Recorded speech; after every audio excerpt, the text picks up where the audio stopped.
Thank you. Thanks for everyone's patience for our late start to the meeting. We had a room change and a number of things pop up, so definitely appreciate that. But excited to be back in person after a month off at our virtual meeting in July. So first item on our agenda is public comment on items not on the agenda. And I know we have a number of speakers who are signed up to speak about Plan Lakeson Boulevard. I'm happy to have those folks speak after the staff presentation, but if anyone would like to speak at the start of the meeting for public comment, happy to have them do so if they would like to do so now versus waiting until we get to that agenda item. Do we have anyone who would like to speak at the start of the meeting versus later for public comment? Okay, Dave? Just a very quick announcement. The Alliance for Housing Solutions, of which I am the current chair, is having its annual celebration on November 20th. This is our 20th year. So it's an important one, and I promise you some interesting news and some interesting awardees. So you're all invited. Please go to our website. Thank you, Dave. Any other public comment? Okay. Hearing none, we can move to approval of notes. Actually did have an item, and let me see if I can find it again. Did anyone else have any edits or changes to the notes? I looked to try to find my edit.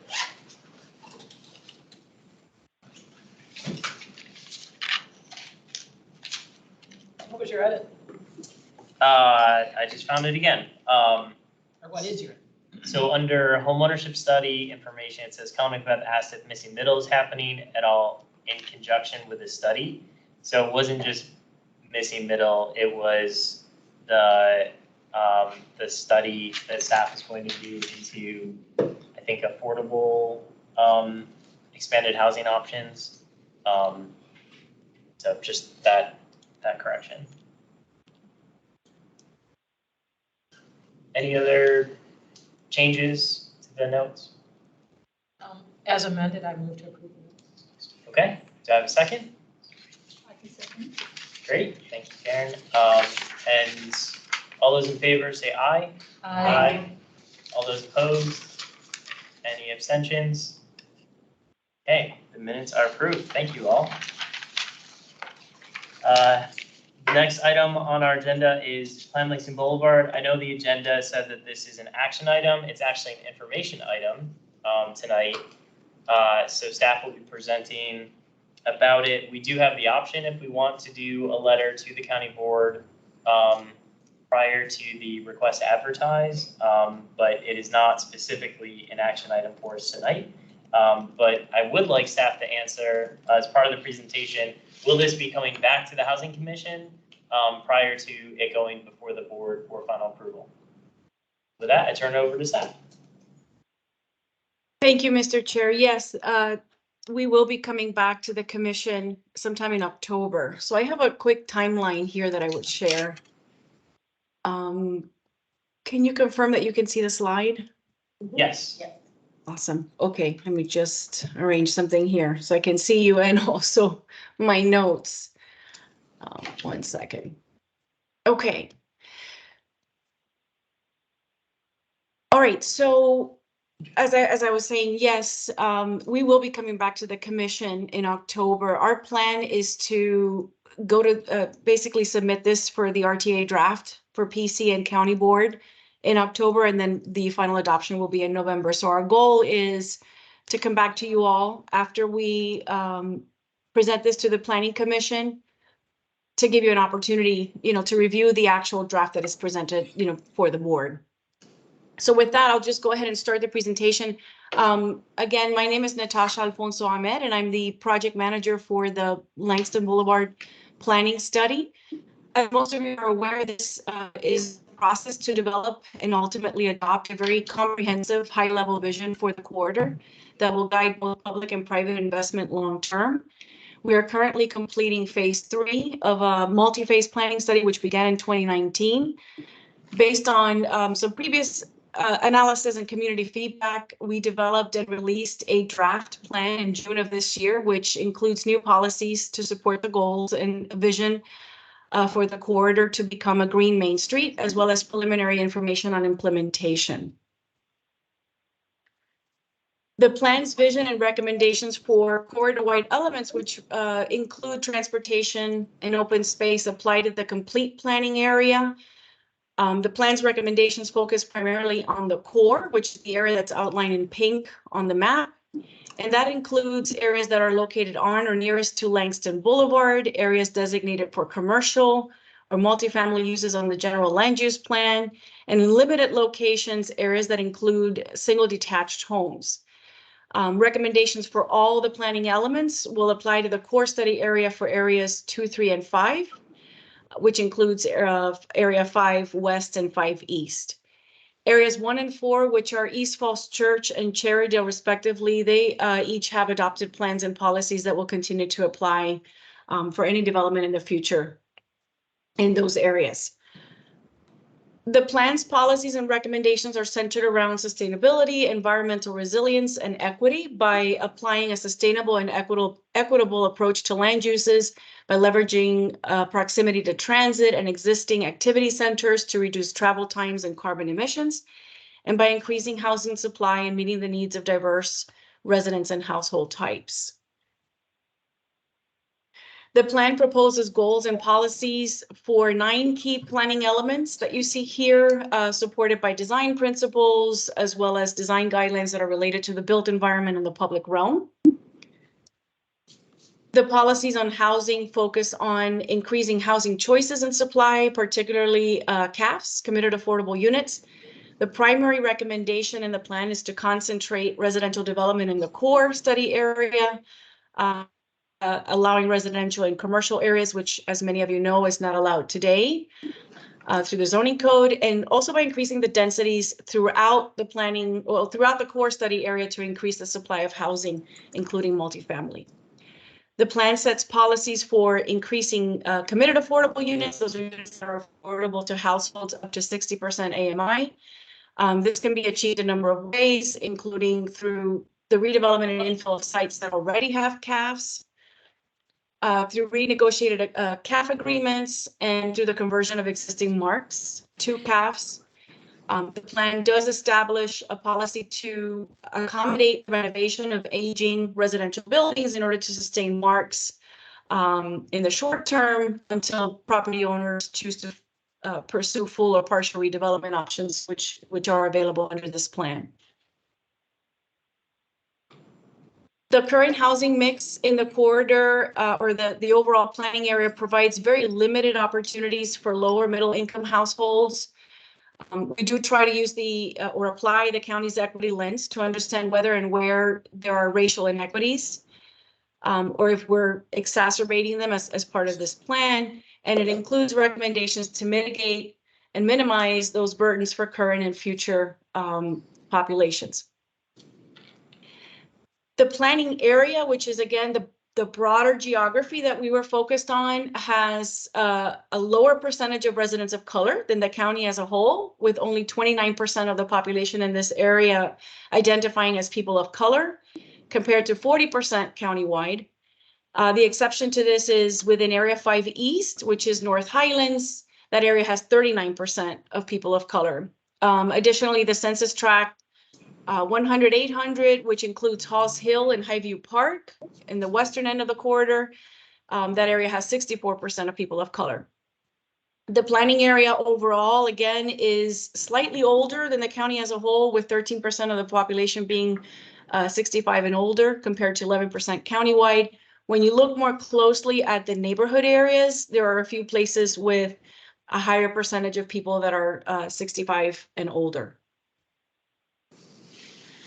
Overall, again, the planning area is more affluent than the county as a whole.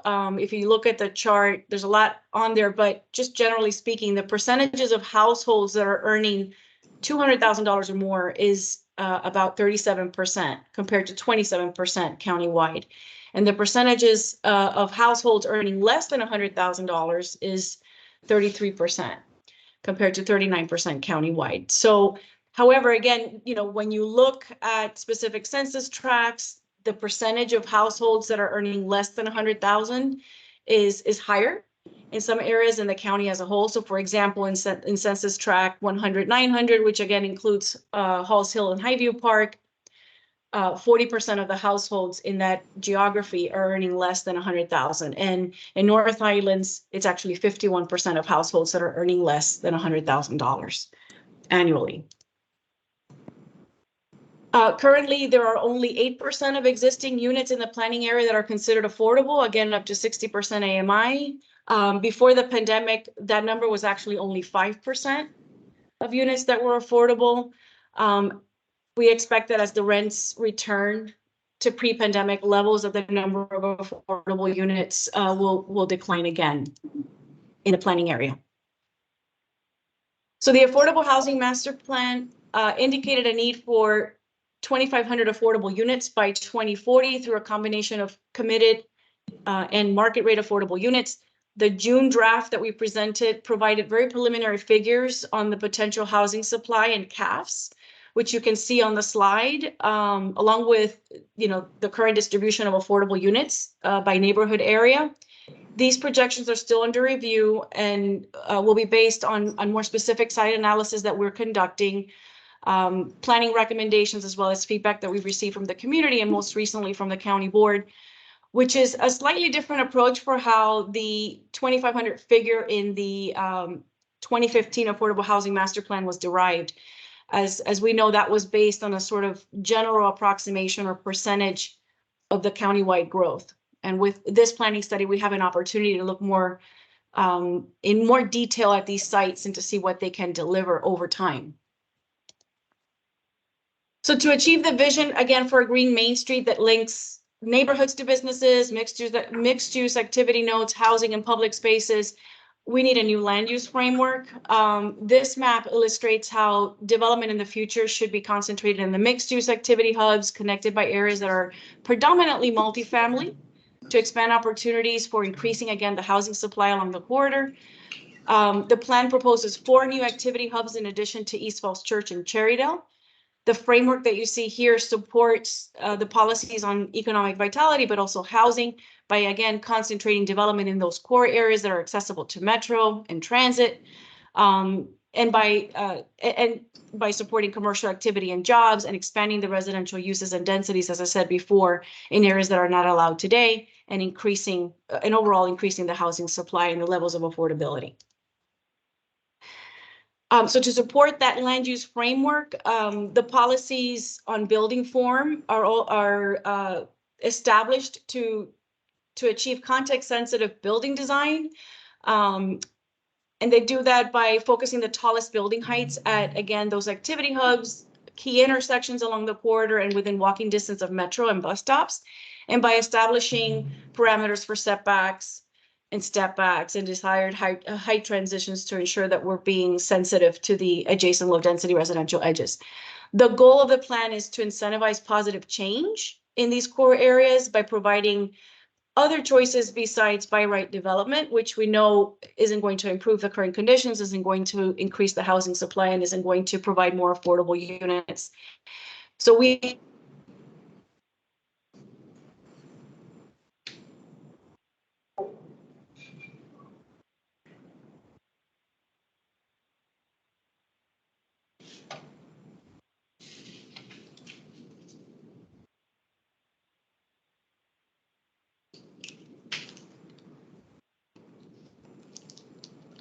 Do you want to send her a message? I can. You should turn your camera off. That could help. Yeah. I don't know if she lost internet or if it's just slow.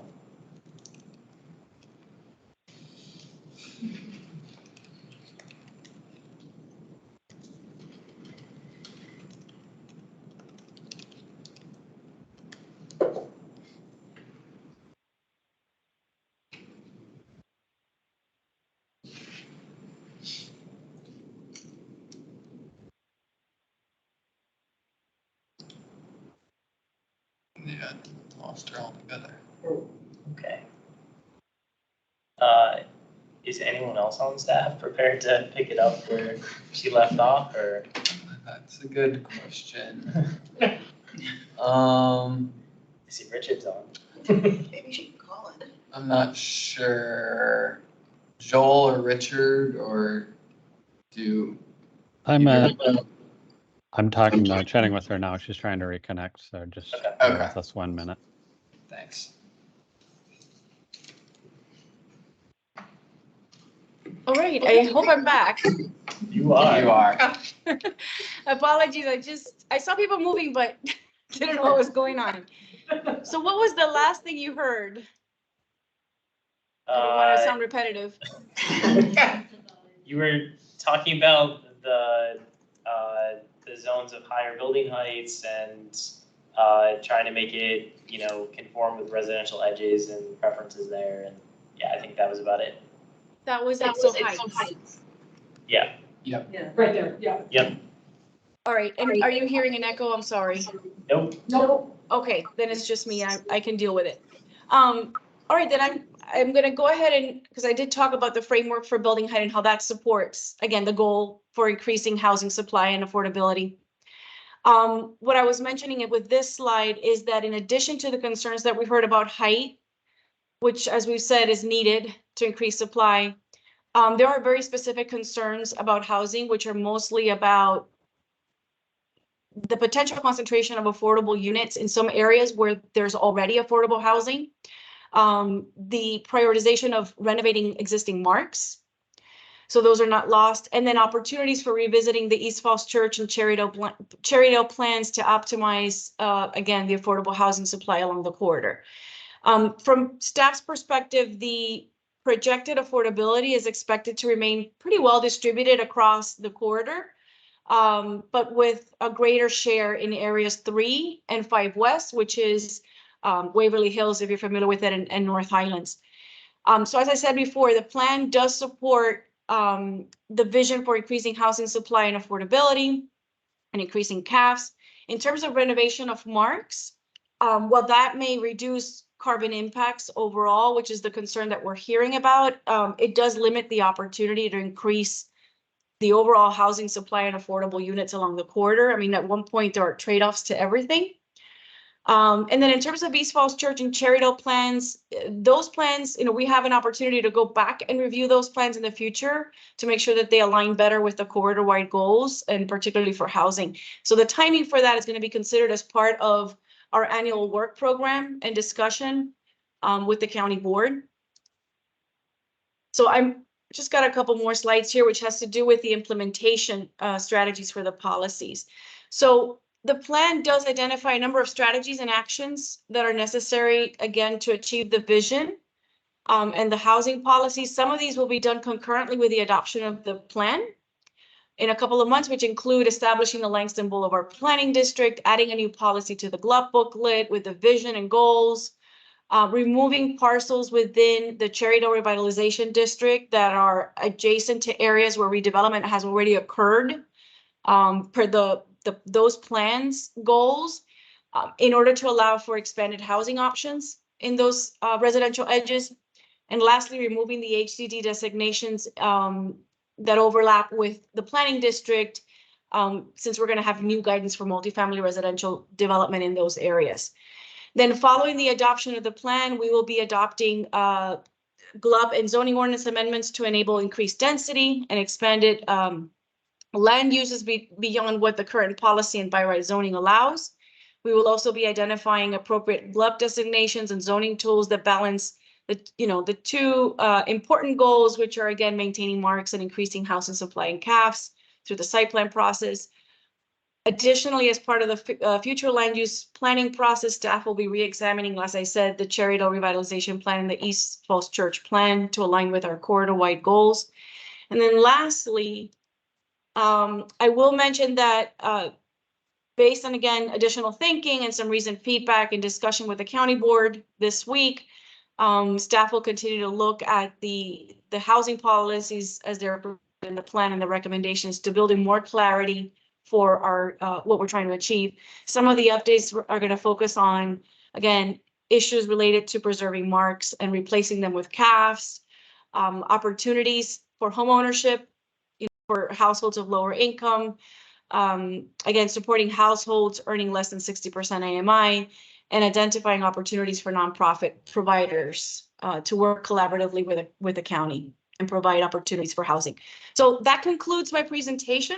I'm happy to take any questions, and with me from staff are Joel Franklin and Richard Tucker as well. So thank you.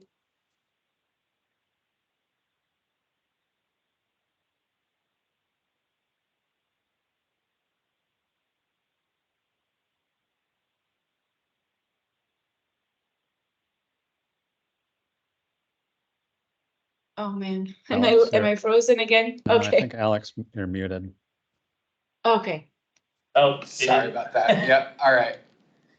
So they didn't hear that. So you didn't hear my thank you to you. No worries. So I was just saying thank you for 11 years of work from staff and the community to develop this plan. But before we open it up to questions from the commission, we're going to have public comment.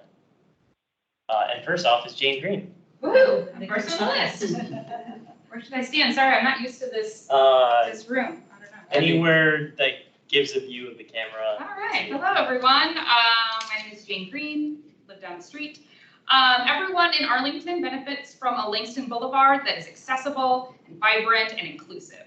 The Langston Boulevard Area Plan has the potential to fulfill the goals of the Affordable Housing Master Plan.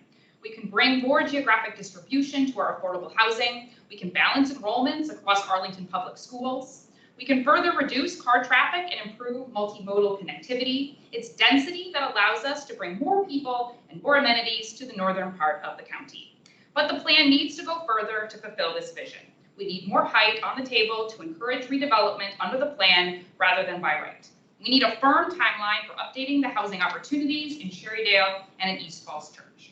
The community overwhelmingly supports this plan, especially if you weight how the responses are to match Arlington's demographics. Overall, we've heard a lot more from homeowners and renters, but if you take into account the opinion of renters overall, there's additional support for this plan. So please keep going and pass it. Thank you. Thank you, Jane. Next up, we have Jason Schwartz. Hi, can you hear me? Yes. All right, so my name is Jason, and I just live a 15-minute walk from Langston Boulevard, and I'm just going to talk about Area 5 because to me, and this is a huge spot that's going to be important for new housing. This area has huge potential to have lots of new housing built. The supply needed to add in across all income levels, and especially supply to get to the 2,500 AHMP affordable housing unit goal. So Area 5, especially in the eastern end, is right by Roslyn Metro Station, which is a bottleneck that WMATA is planning to invest $20, $30, $40 billion over the next couple of decades. This is planning efforts that have been already in place for a couple years, and WMATA will be releasing a preferred alternative, a locally preferred alternative. And it could be some of these plans are looking to invest huge amounts of money. And therefore, the housing plan in Area 5, and especially close to the metro station, must match this level of ambition. It would be we cannot just let billions of dollars of investment go and just add in a couple of stories of height. The Air Force Association, for example, that location is an 8-minute walk to Roslyn Metro Station, and it is also a 15-minute bike ride to the White House, of the United States of America. So this is, some close-in areas, high opportunity areas that demand high intensity TOD development. This entire area in Area 5 should be considered as an extension of the Roslyn-Ballston corridor in terms of housing, because these housing units are within the multimodal walk, bike, and transit sheds to these stations. These are very high opportunity areas and should be treated as such. And especially the heights along I-66. There is no housing along the highways. Highways and large main roads is traditionally where high intensity development goes, because that's where no one is there to stop it.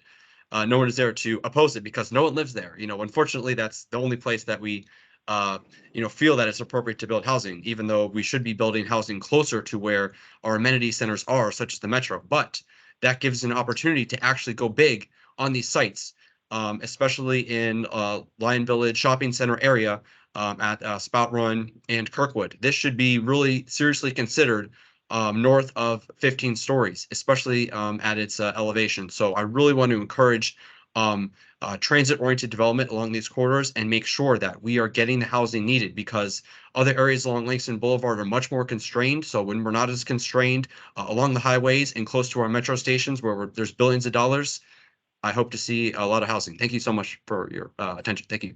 Thank you, Jason. Up next, we have Ryan Arnold. Good evening. Good evening. Great. My name is Ryan Arnold, and I live in the North Highlands neighborhood of Arlington. I read in the news today that the world just experienced the hottest 3-month period on record. More and more people are looking for ways to reduce their environmental impact, their carbon footprint. I have been living along the Roslyn-Ballston corridor for several years, and that corridor's award-winning urban planning has enabled me to live without a car. We need a lot more housing in places like that so that a lot more people can live more sustainably. And if we hope to make a serious dent in our overall greenhouse gas emissions, we need more places like the Roslyn-Ballston corridor. Just one of them cannot be enough. Langston Boulevard, if it's planned well, and we know that Arlington has a record of planning these things well, has the potential to become the kind of place that can facilitate car-free living. And so it should, urgently. The more housing we can put into a place like that, the fewer cars we'll see on the streets, and the better off we'll all be. I also read today that no less than President Biden just called global warming even more frightening than a nuclear war. That makes it imperative that you join me in calling for as much housing on Langston Boulevard as you can imagine. Thank you. Thank you, Brian. Next up, we have comment from Hector Herrera. I hope I said that right. And we have a professional interpreter on the line, Sherlyn. If you're on the line. Yes, I'm here. Yes, but it's a little low. Could you turn your volume up possibly? Yeah. Can you hear me better now? Yes, that is great. So Hector is going to speak, and if you can translate for him, that would be great. Yes, of course. If I can just give him some instructions so that he stops after a few sentences so I can interpret. Sure. Yep. Buenas tardes, yo voy a ser su intérprete, señor Herrera. Si puede, por favor, hacer una pausa después de cada 2 oraciones para que interprete perfectamente bien lo que dice. Gracias. Gracias. Thank you. Good afternoon, everybody. Thank you for permitting me speak in Spanish. Gracias por permitirme hablar en español. Thank you for allowing me to speak in Spanish. Vivo en Fort Worth y trabajo en Arlington. Y como me gusta Arlington, paso trabajando en Arlington, voy a los negocios de Arlington, más tiempo vivo en Arlington que en mi casa. So I live in Falls Church, but I work in Arlington, and I go around different businesses working during the day. So I live more time in Arlington than in my own house. Conozco el problema en las viviendas, conozco el problema de la construcción, porque trabajo en la construcción. Y esta tarde he venido a solicitar hablar por mi comunidad. Porque mi comunidad... Un momento, por favor. Okay. So I know about the housing problem, and I know about construction because I actually work in construction, and I come here tonight to request something for my whole community. Si yo tuviera mucho tiempo, que no los tenemos, para hablar del problema de la construcción de viviendas en Arlington, se ha desbordado de todo, de seguridad, a los vecinos, vienen carros muy grandes, yo veo todos los días, ¿no? Unas grúas, para pasar por encima de una casa. Eso no se puede permitir en una ciudad tan bonita como Arlington. Un momento.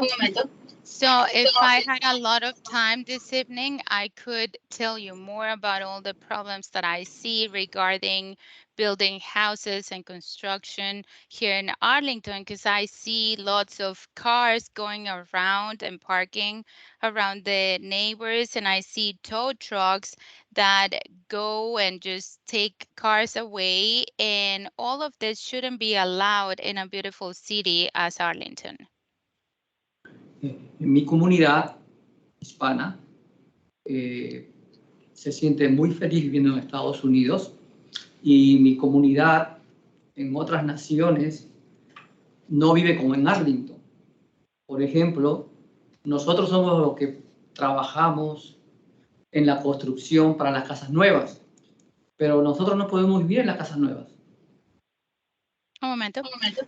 So in my Hispanic community, I want to say that we live very happy, and we live very happy here in the US, and back in our countries, we do not live like here in Arlington. For example, I work in construction, building new houses, but we cannot afford living in a new house. Eso no es justo en este mundo de ahora. Y las generaciones de mi comunidad en Estados Unidos ya viene más de 60 años. Yo solamente soy una generación de 20 años.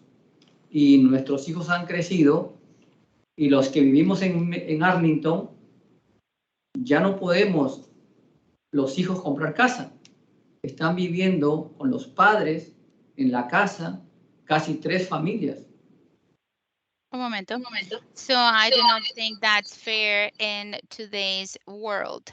And I want to say that we have lived here for 20 years, but other generations of Hispanics have lived here for 60 years. And their children grew up here in Arlington, but they cannot afford buying a house here in Arlington. So they have to live with their parents, 2 or 3 families living in one house. Las familias que han estudiado y que tienen más recursos, los que vivimos en Arlington, hacemos adiciones. Y al hacer adiciones, malogran el orfanato o la visión de la ciudad. Eso también le debe interesar al condado de Arlington. So the families that have studied and have more resources, they can expand their homes and add rooms to their house, but that doesn't look that great in Arlington, and that's something that the county should be looking at. Hay un problema más grande que yo lo veo, que es el problema de la salud, de la seguridad y del respeto al ser humano. Todos vivimos en Arlington, todos pasamos por Arlington, Seven Corner, muy cerca de ahí apartamentos, o Glebe Rock, que está cerca de la 395. Viven familias hispanas de mi comunidad. Y ahora ya rentar ahí un cuarto para que puedan ellos pagar su mortgage ya está costando $1,000. Un momento, por favor. No se puede hacer. But there's a big problem that I see now regarding health and security and even respect to other human beings. I live here in Arlington, and I see how Seven Corners or Glebe Road, that is close to 395, if families want to live in these places and they want to rent even one bedroom, they have to pay up to $1,000. Muchas familias de mi comunidad quieren vivir en Arlington porque han crecido todo el tiempo en Arlington, porque tienen familia en Arlington. Entonces ahora están buscando los basement para mudarse con la familia. Y yo no veo que eso sea una solución. La solución es lo que ha propuesto hacer las 2.500 viviendas para familias de bajos recursos. So, un momento. So lots of families that have lived here in Arlington and that basically grew up here in Arlington want to stay and live here, but now they have to look for basements, to rent basements. And I do not think that's a good solution. I think that the solution is to build 2,500 houses for low income families. Solamente voy a poner para terminar 3 ejemplos. El primero es de la tercera edad. Un miembro de mi comunidad vivía aquí en Arlington, por la renta alta está viviendo en Southford. Y él tiene que manejar casi de Southford, sin tráfico, 1 hora y media, todos los días. Y él quiere volver a su comunidad, pero no puede. Ya es tercera edad ya. And I just want to say 3 things before I finish. I want to provide 3 examples. The first one, it was an older member of the Hispanic community. He is an older man and he had to move away from Arlington because he couldn't afford living here anymore. So now he lives in Stafford, Virginia, and he has to drive an hour and a half every day to get to work. And he wants to come back to his community here in Arlington, but he cannot afford it. El otro ejemplo es un miembro de mi comunidad, Jackson Bratton, que su mamá se trató por mucho tiempo en el hospital de Norte Virginia. Y ahora él, al no poder pagar la renta del departamento, se va a mudar realmente lejos a Leesburg. Y eso afecta a las familias de mi comunidad, porque al irse a Leesburg, ¿no? Su mamá, ¿cuántas horas va a venir al tratamiento que tiene la diabetes en el hospital? Un momento. Another example is a member of the community. His name is Jason Brandon, and his mother needs treatment, and she goes to the hospital in Northern Virginia. But now, because he cannot afford renting an apartment here in Arlington, he has to move far away. So he's moving to Leesburg with his family. And that's going to affect his mother because now how many times is she going to be able to go to the Northern Virginia hospital because she suffers from diabetes and she needs that treatment? Y la última historia es mi familia. Mi familia trabaja mucho, los padres y nuestros hijos ya son profesionales. Son médicos, son psicólogos, ¿no? Y también trabajan en otra dependencia.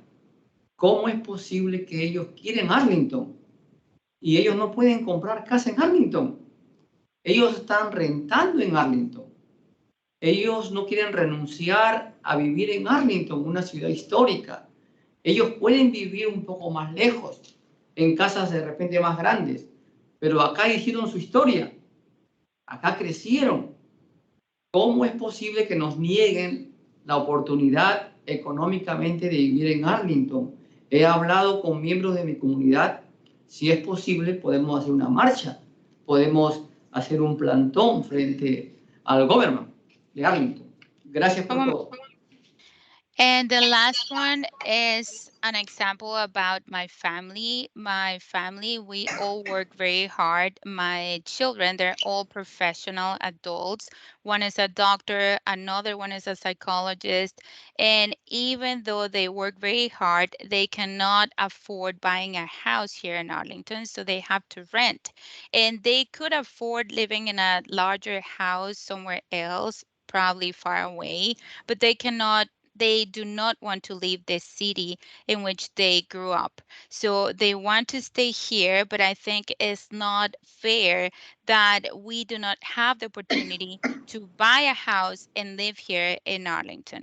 So I think, and we were thinking, all the members of my community, to maybe get together and protest here to the government of Arlington. Thank you. Gracias. Thank you. Gracias, Hector. Next up, we have Marjorie Green. Good evening, everyone. For 20 years, my family and I have lived near the Langston Boulevard corridor. It's our neighborhood, our go-to for shopping, dining services. And so what happens to it matters to us, and I guess I would say especially to my 26-year-old daughters who hope to be able to live in Arlington long-term one day. I support strongly the vision in the plan and the community priorities outlined, but if we're going to achieve those priorities of equity, sustainability, resilience, livability, we do need to act now. We can't push this off. While I support the plan, I echo voices you've heard previously in this meeting in agreeing that we need some refinements to the housing portions of the plan. We all know our county needs more housing and more affordable housing. You've just heard a compelling speech from Mr. Herrera. It's striking to me that the county has reported that despite the affordable master plan goal of 2,500 units along Langston Boulevard corridor, since 2015, no new committed affordable units have been added. So this plan has to find a way to remain consistent with that vision in the Affordable Housing Master Plan. We start to get into dangerous territory when we tinker here and there and say, well, we'll scale back a little here because we have to. We need to stay consistent to that vision if we expect to meet those goals, including equity. So we have to look at market rate units. We have to look at committed affordable units. We have to give affordable housing providers, particularly nonprofit providers, maximum flexibility to do what they do best, whether it's infill or new. And that may mean lot consolidation, height and density bonuses, or co-location of housing on public land. We also have to, sooner rather than later, look at those East Falls Church and Cherrydale area plans to see how those align with this and achieve that housing goal for the corridor. We can't put that off too long. And finally, as again, you've just heard from Mr. Herrera, we need to recognize that there are people making less than 60% of AMI who are living along this corridor and will be living along this corridor because development is going to occur. And the plan needs to specifically recognize that we need to serve those people at up to 60% of AMI. Right now it says at 60% of AMI. Overall, the plan succeeds in integrating the community's priorities, needs, and preferences. We need its guidance. We need the incentives in the plan. Please move ahead with some of these changes to the housing portions. Thank you. Thank you, Marjorie. Next up, we have Clark Abbott. Are we giving up the camera thing? Should I go to the back? It's fine. All right, cool.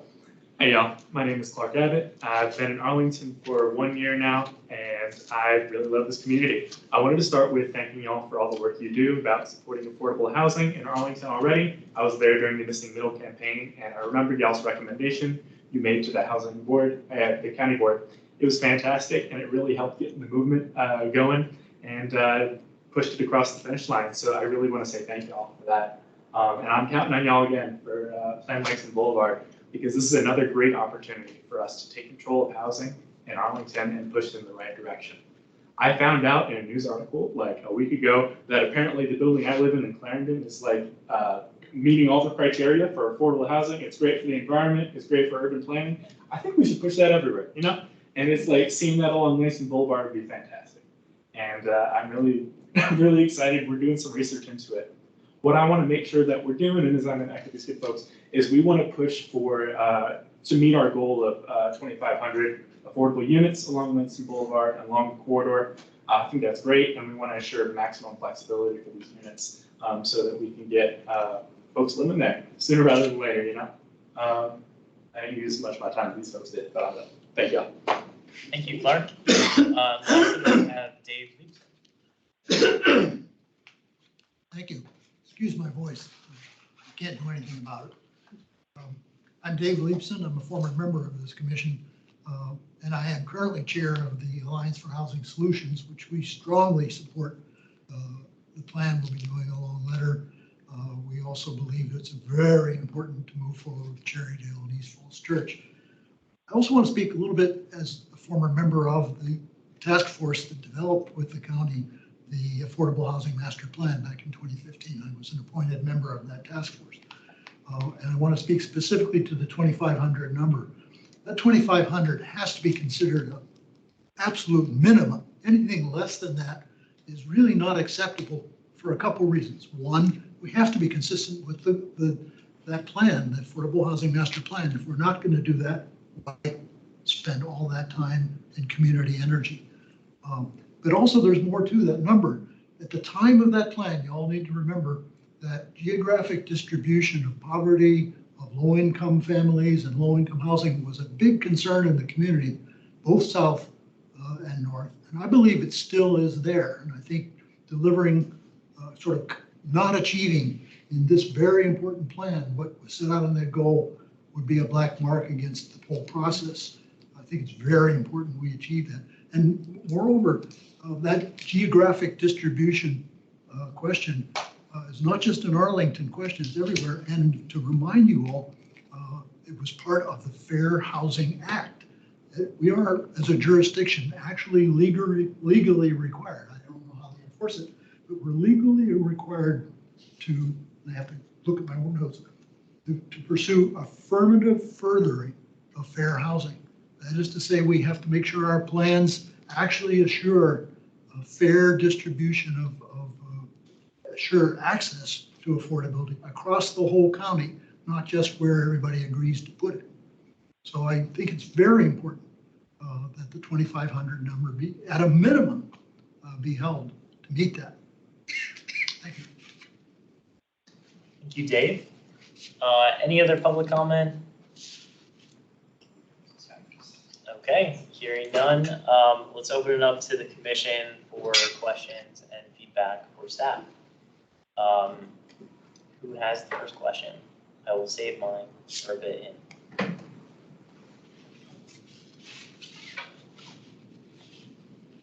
Well, then I will start.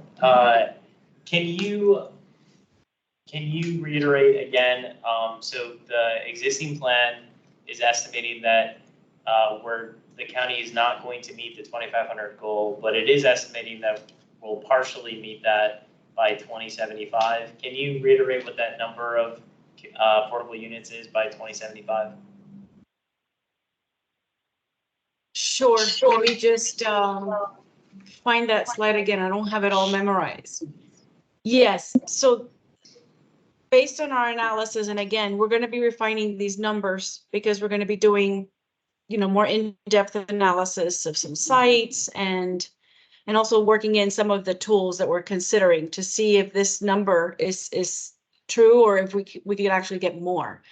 But at the moment, we're saying that there's a potential for a net new of 1,185 units in 2040 and up to 2470 units by 2075.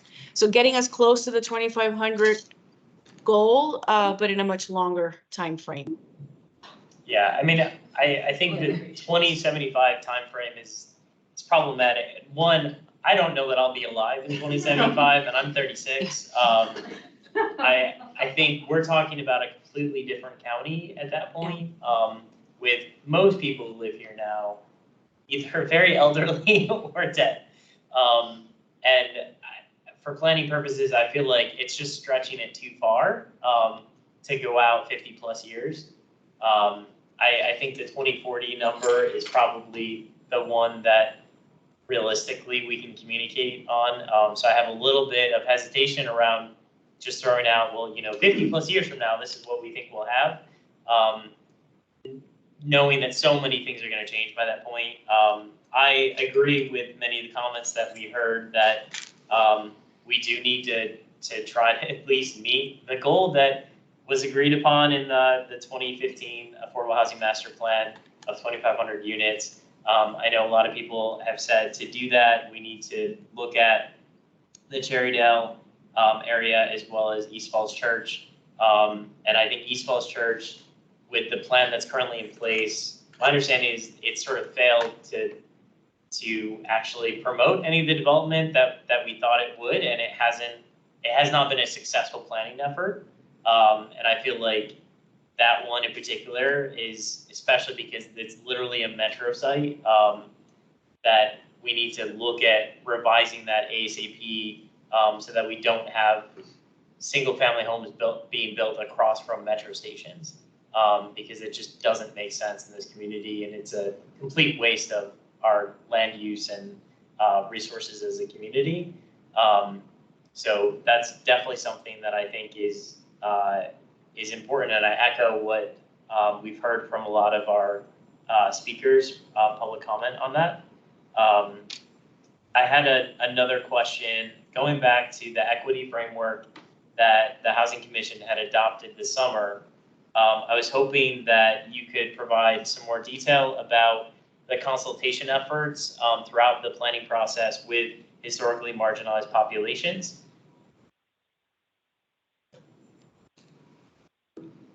And just to clarify, you mean in terms of engagement? Yes. So Sure. throughout the planning process, efforts to engage specifically with populations that the county board has identified as historically marginalized and part of our overall, not just racial equity, but overall equity, framework for the county. Sure. So we've done a number of different things of ways from the beginning in the process. We've met continuously with different civic association representatives. And many times we went to their civic association meetings, and many of those populations are part of those civic associations. So that's one thing we've done. During the land use scenario analysis, and then most recently after when we presented the PCP, if you recall the preliminary concept plan, we held a number of I forget what they're called, but pop-up stations, like the county has done, let's say for the transportation analysis when they were working on the plan and all of that. We held a number of pop-up stations at many of the affordable housing sites along the corridor, so like Lucky Gardens, Larkspur, and Calvert Manor, where we, in an evening, we showed up and we provided material in Spanish as well as in English, just verbally, to be able to engage that community, and tried to meet them, at a time that they were available. Most of them were working late, so of course we were there in the evenings, but that was one way that we tried to do that. The other is, we have an extensive database of all the property management managers of all of the apartment properties along the corridor, and we extensively sent out information to them, engaging them and inviting them to the meetings that we were holding. So that was another way that we did that. Okay, thank you for that additional information.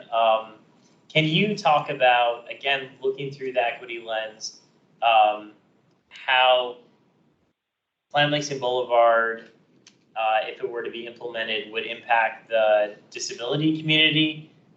What positive benefits could it potentially have when it comes to more accessible units, or just providing more information about any impacts on the disability community in Arlington and along the corridor? So this plan actually provides opportunities to mitigate a lot of the problems that we have with accessibility. As we know, there's areas that have topography challenges, that there are a lot of connectivity barriers. So just speaking specifically now about connectivity, and then we'll talk about the housing and units and buildings and how those are designed. But I mean, in terms of the public spaces, we have a lot of issues with connectivity. And so this plan really tries to establish new ways that people can connect, which is what we call greenways. And that provides opportunities for people of all modes to be able to connect physically to public spaces and amenities and services along the corridor.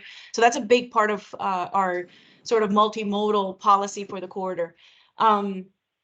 And then if you look at a little bit more closely at our public spaces policies, we are recommending, particularly in areas where you're close to trails, to improve those public spaces, near the entrances, so that they can actually be regraded and accessible, for, ADA accessible, because I don't know if you're familiar, but in Area 5 West, which is North Highlands, there are a couple of locations where you can access the Custis Trail that are really difficult for people who are disabled.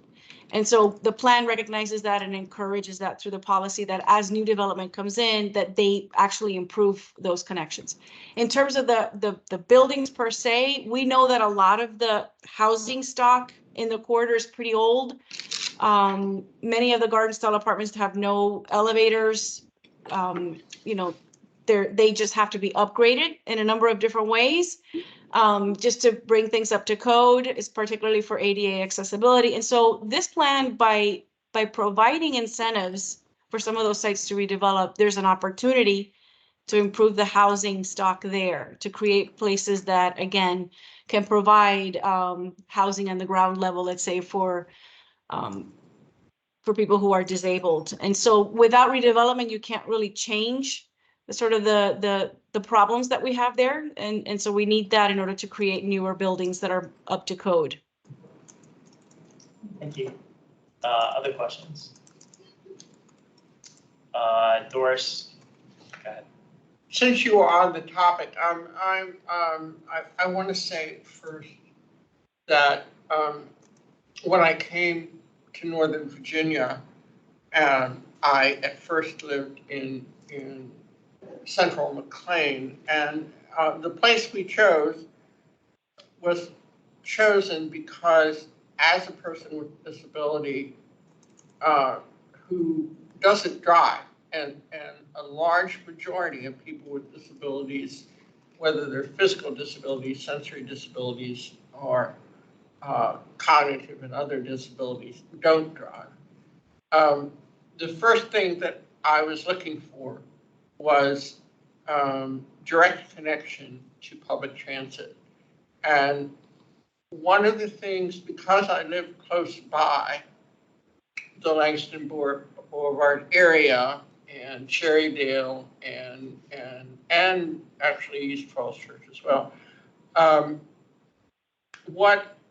we would go over there all the time. When I needed to move, I wanted to come into Arlington and looked over at a number of places on Langston Boulevard. And, you know, at least at the time, with the modest salary that I had as a librarian in an engineering firm, I couldn't afford it. And I had to purchase where I could afford. In fact, I was very close to a Cherrydale location on the older portion of Langston Boulevard called the highway at the time. So, but the potential here for making for putting in affordable housing that is accessible and accessible to public transportation, because Langston Boulevard is rich with public transportation compared to many locations, is very important. It's also important for people who are engaged in essential jobs and need to connect to the subway and go into DC or go out to Fairfax or whatever. And so I'm wondering, listening to the questions that the chair has asked, whether there are incentives that can be built into this plan that may go beyond the usual incentives and programs and tools that are in the Affordable Housing Master Plan, to use those, but to also look at some expansion to increase the number of affordable units, to definitely increase the number of and percentage of accessible units that are fully accessible and not just the idea of modifying, because there is value in that, and it's important to use tools for accessibility modification, but we have an area in Langston Boulevard that is, there's a lot of older commercial, retail buildings and such that are very nice from a community standpoint, but we might be able to keep the flavor of the neighborhood and still do new building to make it more accessible. One of the things that came up at the I guess it wasn't site plan review, it was long range planning meetings on Langston Boulevard, was to retain the corridor as a very, very rich transportation corridor, but that improvements are really, really necessary in pedestrian infrastructure and needs to be very highlighted and planned to make the neighborhood livable for people with disabilities. And the other thing I think to connect to it that the county may want to make part of its objectives or goals is to connect to WMATA, for example, out there in East Falls Church, because there's a lot of talk.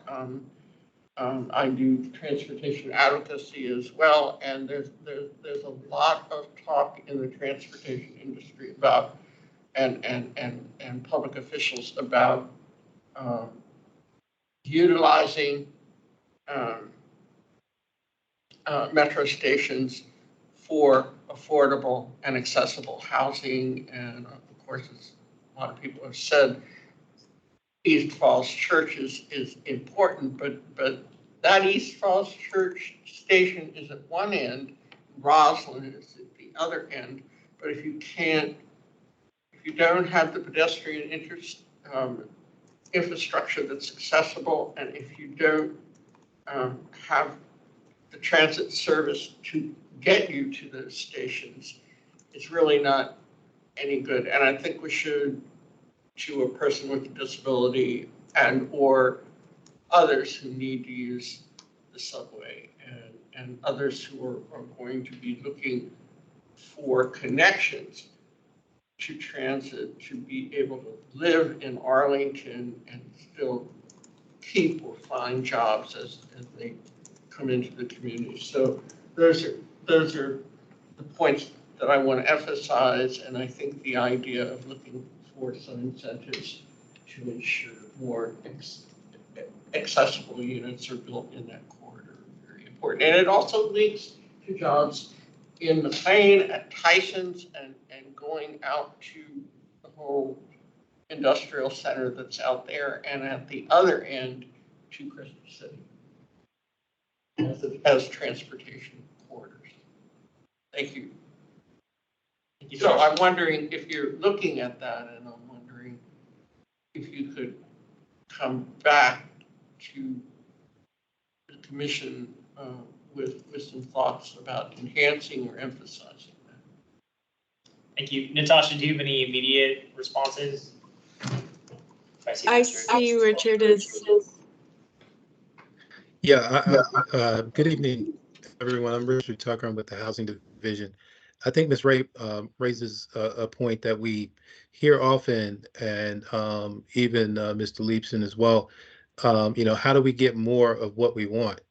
And I'm not sure that, a plan like the Langston Boulevard plan is the place to, contemplate and put in such incentives if there are any. I think we really need to take a closer look at the zoning ordinance, because if we want more accessible units or more affordable units, we don't just want them on Langston Boulevard, we want them in all of our planning areas. So, that point is, we'll take that with us, but I think the solutions are within, in considering the zoning ordinance and not necessarily the language that's in the plan. I think there's a lot of ground covered with the plan. So want to, agree with you all, but I think there are other ways to address that, or better ways to address that. I do want to say there's a lot of landscape there that, you know, what I'm trying to say is that at various points along Langston Boulevard, there's already accessible land. You know, so there are places that are very problematic. And also its proximity to Marymount, both at the Old Dominion campus and the one in Boston, makes it right for young people and students, I think. Thanks, Doris. Paul, I think I saw your hand next. Yeah, I had a couple of questions. First, about the omission or exclusion of Cherrydale from the plan. Is that simply a lack of capacity, or was it intentionally excluded because it was previously planned? When you say capacity, you mean staff? Staff capacity. I mean, it's. No, it wasn't because of. Work plan. Sure. Well, the work plan itself is a discussion that's held annually with the county board, so it's something that we intend to bring up for sure. But it wasn't because we didn't have the staff resources to look at it. It was mainly because, I mean, we did look at certain aspects of Cherrydale and East Falls Church. We looked at the transportation, the public space, sort of opportunities, and how those could align with the corridor-wide goals. But we recognize that those areas have adopted plans, and we know that we're going to need to have further conversations with those communities, because some of the recommendations that when we were looking at the transportation and the parks and open space, we realized that we need more density there too, more height. And so we can't just make that decision as part of a corridor-wide sort of analysis and decision that we're making for the rest of the corridor without really having more conversations with those communities, respecting that they already went through a process. They had already thought about height in those areas. And so we just felt that we needed to go back. We need to come back to them in a separate setting and have a more targeted conversation. And particularly now that we know better what the challenges are for meeting housing and all other things along the corridor. Yeah, I would just observe that it seems there are a number of buildings in Cherrydale that are being held for redevelopment. And it seems like their incentives that they have now are not strong enough, and so something needs to happen. So I would encourage you to pursue that as quickly as possible. The second question is about the overall number of units within the entire plan area, housing units that you anticipate might be produced, and of course the percentage or the share of those that affordable housing might represent. And how that would compare to what was envisioned back in 2015 at the time, or at the time of the Affordable Housing Master Plan. And so how the 2,500 compares to what might have been considered at that time. So if I have the numbers correctly, I don't have it on a slide, unfortunately, but next time we can bring that information. Based on the Affordable Housing Master Plan goal for 2,500, that would have represented about 11% of the county-wide sort of share of units in this corridor. When we did our numbers and we said, okay, you know, what do we think can actually be accomplished along the corridor, that percentage went down to about 7% because we just couldn't meet the 2,500. And it's certainly not something that we're proud of. I mean, we want to see more in this part of Arlington. But yes, the share will proportionately be lower if we cannot accomplish or accommodate, you know, the number of units that we're hoping. So is that 7% of the overall goal, or is that 7% of the net new units that might be produced under the plan? So I'm referring to the countywide, you know, every planning corridor and areas outside of the planning corridor have a targeted, let's say, number of units. to help meet the need by 2040. Langston's share of that total number, and maybe my colleagues in housing can help chime in with that number. It's I forget how many exactly, but Arlington's share, Langston Boulevard's share was about 11% of that total number. And so obviously, if we can't meet the 2,500, that corridor is just going to contribute to a smaller share. If that makes sense. It does, though. I guess my question still is, what percent of the net new units do the anticipated affordable units represent? Sure. So that's a different question. Yes, it's the second part to that. So I'm looking at the numbers, and again, if the net new is almost 10,000 units, and we're anticipating roughly, let's say, 1,200 units, that's what it is. It's 1,200 out of 10,000. So it's really not, it's not bad for the corridor, but that's just of the net new. When you compare it to the total number of units that could be potential along the corridor, which is around 20,000, I think the corridor has right now close to 10,000 plus units. Another 10,000 makes it, 20,000, 21,000 units. And so it's proportionally smaller. So 1,200 out of 20,000 units. Thank you. No, you're welcome. Thank you. I think Katie was next. Thanks. So first a comment, given all that we've heard about the need to increase the number of affordable units in the plan, I would suggest that we write a letter to the county board even before the request to advertise with some of these suggestions, and finding ways that we can achieve that number of 2,500. And from my understanding, one of the ways to do that is to increase the maximum height allowed. And I guess my question with that is, what is the current number of stories that would be allowed in the plan? I know it may vary depending on the area, but what is the general height limit? Sure. So in area 2, which is the western end, that ranges between 5 and 7. 7 at the key intersections like Harrison and George Mason is actually a little lower. It's at 6.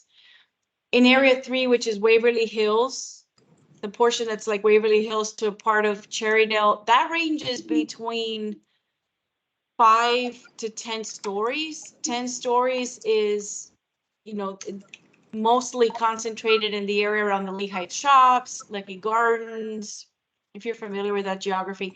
And then area 5 West, which is North Highlands, there is more capacity there just because of the proximity to I-66, and there's just so much space, so much distance between the low density residential edges that we go as high as 15 stories there. And then in area 5 East, which is near Roslyn, near the Air Force Association site and Park Georgetown, that's between 5 and 10 stories. Okay, thank you. Natasha, can you talk a little bit about why the residential edges were dropped from the plan? It seems like a real missed opportunity. So, you remember that we did a few scenario analysis 2 years ago or so. Before we put out the preliminary concept plan, we did a whole analysis of the sort of development scenarios that are possible along the corridor. And there were 2 sort of options for each neighborhood area. One was a lower height scenario. The other one was a taller height scenario. And at that time, even with the lower height scenario, we had anticipated or considered including a lot of the residential edges, a lot of the single family detached lots abutting the commercial parcels along Langston. Because we know, if particularly in area 2, that those commercial parcels are very shallow. There's just not enough room to build anything substantial. So we had included those lots. And then through the conversations with the community, the feedback that we heard was that there was just no support from the communities there. for showing more change in the low density residential edges in the single family areas. There was concern that, you know, by doing so, it was going to increase property values, therefore increase taxes, that it would bring more traffic into the neighborhood and so forth. So when we presented the preliminary concept plan, we decided to take out most of the residential edges with the exception of a few areas near, like where it was really, where it is really critical, let's say at key intersections, that without those lots, there would just be no improvements to those intersections, no changes in terms of new development. And so that's why you see the limited areas that are in the plan now.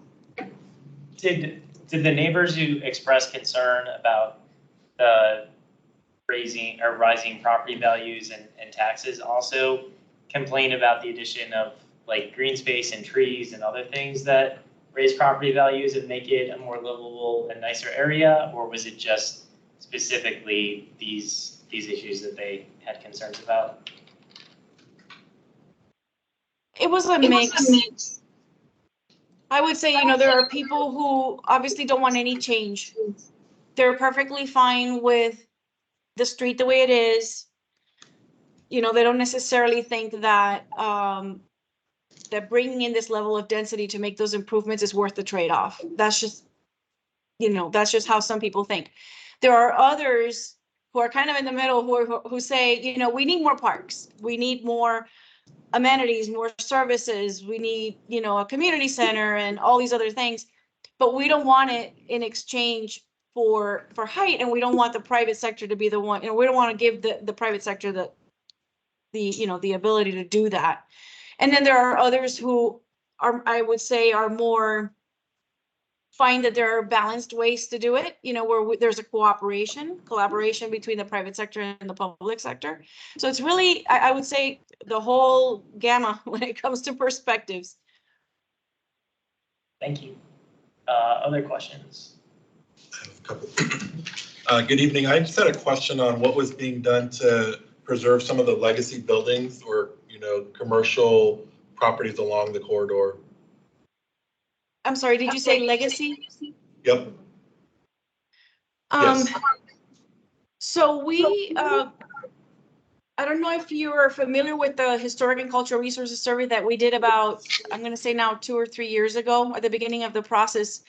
We went out and surveyed over 120 properties along the corridor that had never been surveyed before. And we didn't just look at buildings, we also looked at resources that contribute to sort of the history, the narrative of the corridor, include especially legacy businesses. So we looked at African-American resources related to the Civil War, and a whole list of different categories. But legacy businesses was one of them. And so when we were looking at the preservation strategies in the report, in the plan, we evaluated a lot of different factors, and that was one of them, which had, we looked at 7 different factors. We looked at, you know, are these resources contributing to sort of the narrative?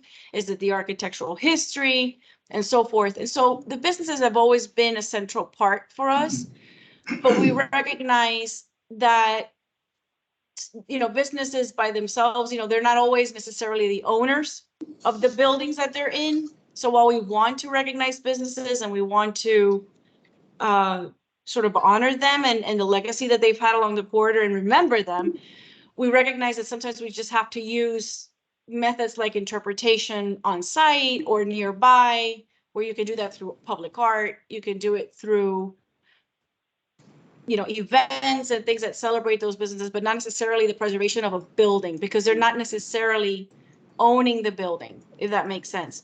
But it is a central part of how we tell the story for Langston Boulevard, and making sure that we find a way to continue to make that narrative, to tell that narrative, even in the new development. Thanks. I would just encourage you and staff to come up with concrete, intentional plans to preserve those legacy buildings or legacy businesses. I think we all know that without that type of intentionality, those legacy businesses are just going to go. They'll be forever gone. So I would like to just see a little bit more intentionality around the plan instead of, you know, kind of hoping for the best. Maybe there are other things that we could do. And then my last question is just around 60% AMI. I didn't hear any commitments on 0 to 60, and just lifting up the geographic distribution that we heard earlier. Are there any plans for 0 to 60, or is it only 60, 80, 100, 120? Yeah, I was surprised to hear that people were reading the plan as though we were starting at 60%. Like we were saying at 60%. So we have to go back and make sure that we're not saying that in the plan, because our intention is to look at the whole gamma, starting from 0 all the way past 60, right? So we're going to go back and make sure that we address those policies, and if we made any references like that, to correct them, because that was not our intention. Thank you. Natasha, during the board work session, they talked about wanting to preserve marks along the corridor. I was just curious what types of things could potentially go in the plan around mark preservation. That's not something that I feel like the county typically engages in. It's more CAF development. If you have any information about that, it'd be helpful. So I'm gonna tap my colleagues here, either Joel or Richard. It is something that we're looking at more closely now. Richard, yeah. Sure, as Natasha just said, we're continuing to look at that. One of the, I'll just mention this as an aside, as we think about preserving marks, if there are incentives, and this is part of the questions that were asked at the work session, if there are incentives, then there's an expectation or requirement that there's affordability commitment. So then the marks then become CAFs. They could be 80% CAFs instead of 60% CAFs, but they're CAFs, they're committed. And I just want to mention that during our conversations, some of you may recall, we worked on the Housing Conservation District, and which is now called Multifamily Reinvestment Study. And a lot of our conversations with a lot of these property owners, they haven't expressed an interest in requirements. So I think it's hard. We're still trying to figure out, and we're still looking in the next calendar year to bring back or restart our multifamily reinvestment study. But we'll have conversations about how do we structure incentives that the property owners actually want to use. So I put that out there for just as a teaser for those upcoming conversations, perhaps next year. Thank you. Any other questions, comments? Yeah, go ahead, Doris. I just was sitting here thinking that to ask you if there are any parallels or lessons to be learned about developing, developing an older neighborhood to include more density and stuff from the city of Falls Church and the development along West Broad leading up to the metro station and West Falls Church, as well as in the other direction, east, because now East Broad is being developed in terms of, financing and development and trying to make sure that there's affordable housing and housing that's accessible and senior housing and such. That was the question that I had. Or do you see that there aren't lessons to be learned and maybe we're doing it in Arlington better? Well, I see that David Tarter is in the meeting, and he always says to me that they steal their ideas from us. Oh, really, Richard? It's good to see you again. It's been a while. I caught the last half of the question. My apologies. So I have a little bit of involvement in Falls Church, and I see that Richard has passed the baton to me. What was your question, ma'am? I'm here actually on a case, a couple down the agenda item, but what was your question again, please? Doris, can you repeat the question? Okay, what I was just wondering is there's been a lot of development along West Broad Street and now East Broad in the city of Falls Church. And as I think about it more, there's also been both commercial and residential development near East Falls Church Station in the city. So I'm just wondering whether there are, lessons for Arlington to learn, maybe adapt, maybe not adapt, positives and negatives regarding the development that's going on over there. Because recently I was over there to look, for example, at some of the new apartment buildings and the senior buildings and such that are there that were never there before. And it was a very quaint kind of residential neighborhood, and now it's becoming much more dense. And I'm just wondering whether there are both positives and negatives to what they're doing, and whether some of that might apply to Langston Boulevard. Sure. So I don't want to interject into your deliberation about Langston Boulevard. I would just say in Falls Church, we have put a lot more housing in areas that we think are appropriate for particularly transit-oriented development. There's a development near our high school, which is near the West Falls Church Metro, which actually technically is in Fairfax County. But we've got pretty high density development there. 16 stories is the cap. We have some very small, we call them micro units. So we have a series of, I can't remember how many, maybe 200 unit building that has micro units, really small units. I don't remember the GFA, average GFA, but the idea there was to have a different kind of housing stock. And so those are under construction right now. We also at the Whole Foods site, which is it's the intersection of Langston Boulevard, we call it Washington Street and Broad Street. The city actually bought some additional ADUs in the building from the developer. So we increased the number of ADUs, committed ADUs, CAFs, in that building to approximately 10% by actually the city kicking in some money to essentially buy some units ourselves. So we've tried some innovative things to get new housing types. We are right now considering some zoning changes that would increase density along some portions of our streets as well. So, I mean, I think the key is, and for us, is try to connect to transit as best we can and put density where transit is close by, such as near the West Falls Church Metro Station. But we certainly look forward to learning from you all, and maybe there's some things you all might perchance learn from us as well. Thanks, David, for jumping in there. Sure. So I think that'll be our last question. I do like Katie's recommendation that we write a letter based on what we've discussed and the feedback that we have had today.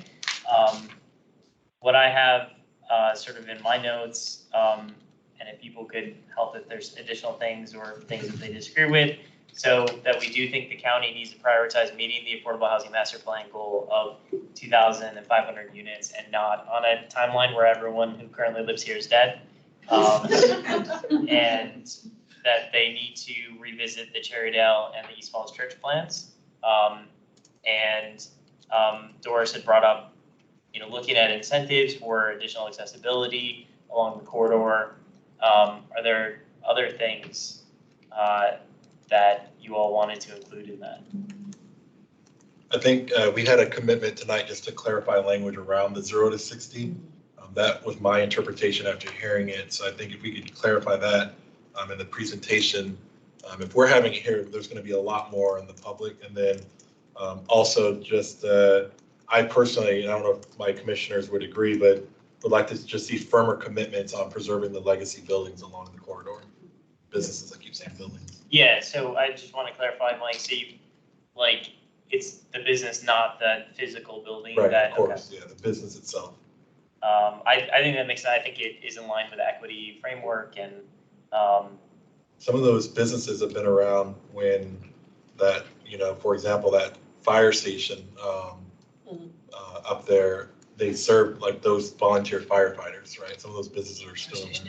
Yeah, yeah. There's just other like little unique stories like that that I think our community will lose out on if we don't have a firmer commitment.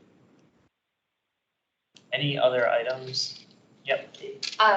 If we could include recommending to raise the maximum heights of these buildings, I would suggest much beyond 5 to 7 stories, maybe 10, 15 stories, so that that will allow us to reach that goal of 2,500 affordable units through bonus density, as well as helping with some of these climate priorities, and just kind of overall help the goals. How did people feel about that? That we didn't really talk about that, but yeah. Well, consideration of whatever it takes to actually meet the 2,500 goal. Right, I mean, right. that was laid out in the plan beforehand. We shouldn't be just caving in to avoiding, I mean, no disrespect, but that's a marching order for this, and we should meet it. I mean, if we wait till 2075, this commissioner will be 111 years old, and I mean, medical science has gone pretty far in his lives, but I'm not sure it'll go that far. Yeah. So, and you can put that in there if you want, I don't care. I'd like to stay in Arlington, and hopefully, I live along the corridor, so I'd like to stay there. Go ahead, Doris. I was just thinking that also, you know, Cherrydale Health and Rehab was selected when they first opened, selected that site in Cherrydale so that it would be part of the community. Because for a long time, you know, many nursing homes just kept separate and hidden and such. And I was thinking about the new site plan that went through for the development there at where the extension of Langston Boulevard, you know, goes around the old portion. Right there, what is it called?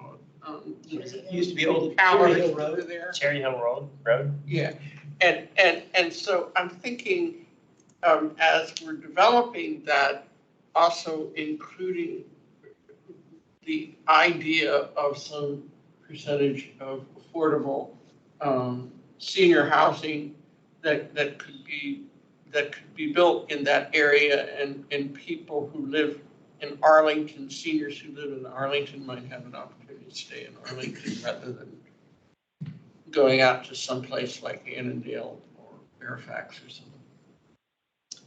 One of the items I think it was circulated in the written comments to the commission was asking the board to prioritize AHIP money for Langston Boulevard in the future. Since AHIP is very underfunded and currently all the money is going towards existing projects that have already been committed to, I have my doubts about how effective that could be, but is that something that we want to explore putting in the letter along with raising the AHIP? Maybe funding? if you combine that with, there was also something in the comments about NOFA. That the project also be bumped up as a priority within NOFA. Yes. So I think, is it already? The highest scoring area. Langston Boulevard? Yeah. Okay. Okay, all right, then scrap that. But you're right, that was in the comments. I thought that if we combined it, you know, go over better. I mean, we could more generally just say the county should prioritize adding affordable housing to the corridor through public-private partnership, whatever means makes the most sense. I think that makes sense. Okay. Any other items to our grab bag of recommendations? Yeah, along with that last point, I think clarifying that, you know, we can increase possibilities for these nonprofits to build affordable housing through co-location and consolidating lots. So you said co-location and consolidated lots? Yeah, co-location with public facilities.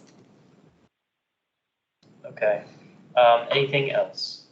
That's quite a letter you got already. It is. It is a lot. I strongly agree with that and the increased density. I don't know if we ever close the loop on that. Are you talking about with the heights or, okay. Since we're a public forum, maybe Arl.com will produce right on this one too. Maybe. Arl.com. I think it was the Gazette Leader that wrote And the Gazette Leader. the other articles. I don't know if we make it to the Earl now level, but we'll see. Any other local media, they should report on this report. Yes. Okay. Do I have well, do you want me to read through the list that we have so everyone is clear? Okay. So we have meet the Affordable Housing Master Plan goal of 2,500 units, redo or revisit the Cherrydale and East Falls Church plans, look into incentives for additional accessibility along the corridor, clarify the language around 60% or 0 to 60% AMI in the plan, look at preserving existing like historic, is the word historic businesses? Legacy businesses, okay. Legacy businesses along the corridor, look at raising maximum heights and density to meet the Affordable Housing Master Plan goal. Look at additional affordable senior housing. Prioritize caps through whatever means available that can include co-location and consolidated lots.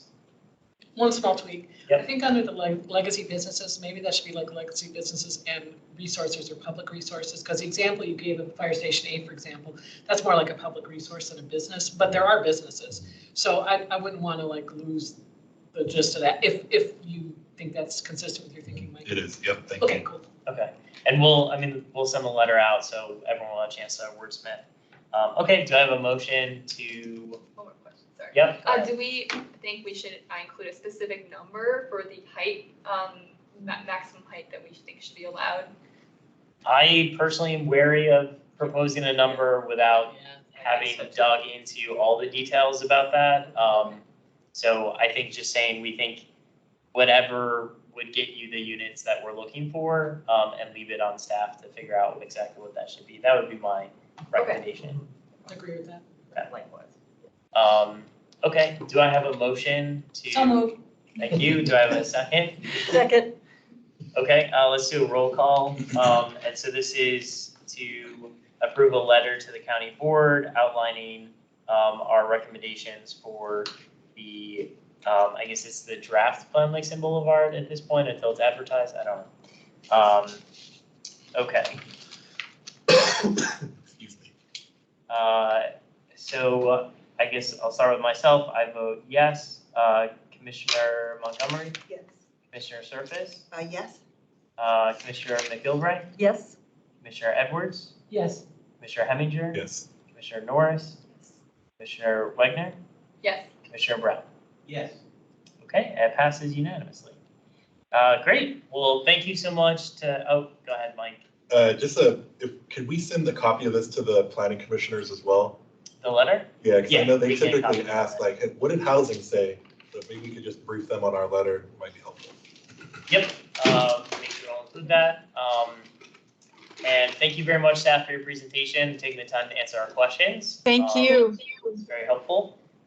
And let's take a 5-minute break for people to stretch their legs, use the restroom before we dig into the rest of our agenda.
form. I'm sorry that they're taking so long time, wherever they are. Yeah, who's presenting the bonus density contributions? So that will be Melissa. Melissa, are you ready? Yes, ma'am. Should I begin? Yes. Yep. Okay. Okay, just one moment while I set up my presentation on the screen.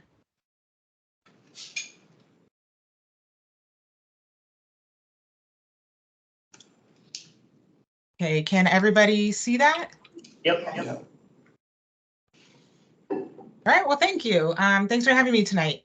This presentation is part 2 of a presentation you heard a few months ago about the base density contribution. Excuse me. This is beyond the base. And just as a reminder, the base density contribution offers developers a choice of cash or units, and that choice is up to the developer and codified in state code. But this, beyond the base presentation, is an overview of different ways site plan developers can achieve additional density via affordable housing contributions, including affordable housing contributions through earned density, like CO Roslyn and CO Crystal City, and then bonus density, which refers to section 15.5.9 of the zoning ordinance. We'll also touch upon how affordable units are valued and considered as part of bonus or earned density packages, and conclude with considerations staff looks at when negotiating the affordable housing contributions. So first, the general land use plan establishes the overall character, extent, and location of various uses and services, and serves as a guide for decision-making related to future development. The GLUP map conveys guidance through land use designations, which indicate a range of densities and typical uses for a particular location. And the GLUP booklet contains descriptions of GLUP goals related to redevelopment for special planning areas, such as the Crystal City Coordinated Redevelopment District, Roslyn Coordinated Redevelopment District, and others. The zoning ordinance contains several ways to earn density or achieve bonus density.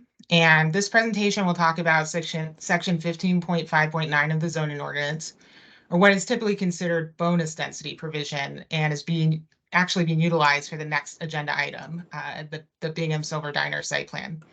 But we'll also touch upon other earned density methods and background.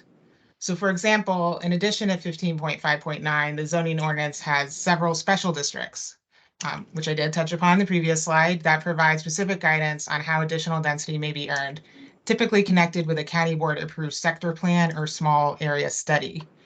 And these zoning districts or approved plans have specific language related to providing contributions for affordable housing. And several examples include the Crystal City Sector Plan and the CO Crystal City Zoning District, the Roslyn Sector Plan Update and the CO Roslyn Zoning District, and the Fort Myers Heights North Plan and Fort Myers Heights North Special District, to name a few.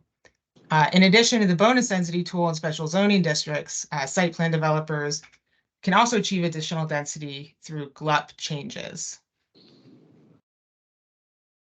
And this slide's a little bit about the history. Since the late 1960s, Arlington County has utilized zoning ordinance provisions to incentivize the creation of affordable housing in exchange for bonus density. Over the 50+ years, there's been multiple changes to these provisions, which have progressively allowed larger amounts of bonus density. In 2001, the zoning ordinance section 15.5.9 was amended to allow a 25% bonus density for affordable housing for residential projects, or a 0.25 FAR bonus for commercial projects. Of the 25% bonus density, staff had a goal to negotiate 25 to 50% of this bonus density as committed affordable units. In 2019, the county amended the zoning ordinance, which section 15.5.9, which among other things, removed the cap on bonus density that could be earned for affordable housing. So this meant that projects can now earn over 25% bonus density for contributions related to affordable housing, but also for contributions related to other community benefits, like public open space or community facilities, or other public priorities. And then for the other ways to earn density, such as the CO Roslyn or CO Crystal City and others, those were primarily developed in the last 10 or 15 or so years. There's also an affordable housing master plan recommendation, which was approved by the county board in 2015, to integrate affordable housing goals and policies into county sector plans and other county planning efforts.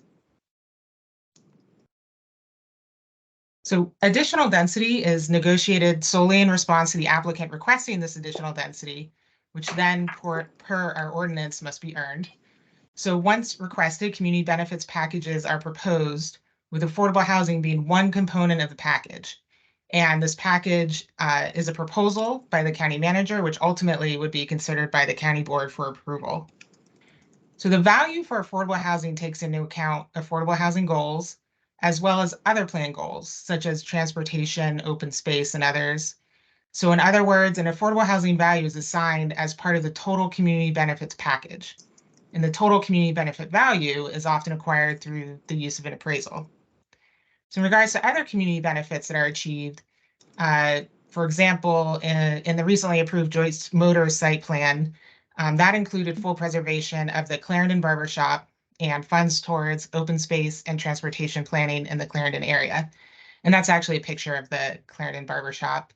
Another recent example is the 2025 Clarendon site plan, which was at the former Wendy's site, which included a new public plaza, transportation improvements, and funds towards future open space planning. So staff negotiates an affordable housing mix that can be obtained with the total value apportioned to affordable housing with a focus on family-sized units. More specifically, affordable units are valued by taking the difference between the market rate rents, which are obtained through a comp analysis, and affordable rents, and applying a capitalization or cap rate. So as mentioned, staff focuses on achieving family-sized units with at least half of the total being 2 or 3 bedrooms, and typically through site plans, these are 2-bedroom units, as some developments do not include 3-bedroom units, or there are only a handful, where the 3-bedroom units are located on a penthouse level, which would make them too expensive to provide as committed affordable. In terms of the value per unit, the associated table has some examples of what those can range. Those are recent examples primarily from site plans utilizing that 15.5.9 section. Values in Roslyn, for example, can be even higher than what's on the table. And the per unit value does vary for each project, as the comps used to determine the market value vary on a case-by-case basis. So one aspect of how we look at affordable housing contributions is how the affordable unit value could be leveraged with other sources through our county loan fund investments. So in this hypothetical example, the total community benefits value towards affordable housing is $1.5 million. In this particular area of the county, let's say it's Roslyn, where market units can rent for over $5,000 per unit for a 2-bedroom. The average value per affordable unit, if it were to be on site, is estimated to be about $425,000. That means that about 4 community affordable units could be provided at that value of about $1.5 million. If the same $1.5 million was leveraged through our county loan projects, it could provide approximately 14 affordable units. This is obtained by dividing the average county loan funds per unit, which was about $107,000 per unit over the past 3 years, by 1.5 million. And units funded through our county loan funds are typically affordable for 75 or more years and do contain about 10% or more 3-bedroom units. So this table in this slide shows residential site plans between 2001, when that amendment was made to the zoning ordinance to allow up to 25% bonus for affordable housing, to the present. So it's projects that included some type of bonus or earned density. I just want to make clear, it's not all site plans, but just those with bonus or earned density. And it shows that almost 607 bonus or earned density CAF units have been obtained. And then again, as we learned about a few months ago, there is a separate base ordinance affordable housing contribution for the base density. So this table only reflects bonus or earned density contributions. And you'll also see that there were cash contributions of about 26 million due to bonus or earned density that were approved. And the cash contributions are primarily attributable attributable to CO Roslyn and CO Crystal City projects. And lastly, there were commercial site plans with bonus or earned density that have been approved at almost $60 million, which is primarily due to the Met Park and Penn Place approved developments. And I think this is one of the last slides. So it's about how staff takes several considerations into account when negotiating cash or unit contributions, which is done on a case-by-case basis. So first, staff asks if the project is in a particularly expensive rental market, whereas a cash contribution may be better leveraged. But we also look at whether the cash could be utilized for other projects in that general area. We ask how many CAFs would the county receive. Receiving only 1 or 2 CAFs would make it challenging from a compliance and monitoring perspective. We also look at if the project is in an area of the county with comparably few committed affordable units, perhaps Clarendon, or has a recently completed sector plan where more site plans utilizing bonus or earned density may be anticipated. And lastly, we analyze the budget outlook at the time of site plan application or expected project delivery. So I hope this helped explain a little bit about how bonus and earned density contributions work and the factors that go into the staff recommendations. I'm also happy to answer any questions you may have. Thank you, Melissa. Can you tell us, so I know the base affordable housing ordinance is basically like driven by state law that kind of lays out what that needs to look like. Is the same true for bonus density, or does Arlington have more discretion over that at the local level? There is, I guess, more discretion in terms of the negotiations. However, there is only so much you could do within the zoning tool box that we have. But there is, if the developer requests additional density, then there are certain zoning tools that can help in the negotiations to earn that density. So it isn't, I would say, as prescriptive as the base zoning ordinance is. Okay. And do you know, is the law that governs, like the state law, site plans and what can be negotiated, what can't, is that specific to Arlington and our affordable housing like law at the state level, or is there a like general Virginia law that covers for all counties, here's how site plans are negotiated, and we just follow that?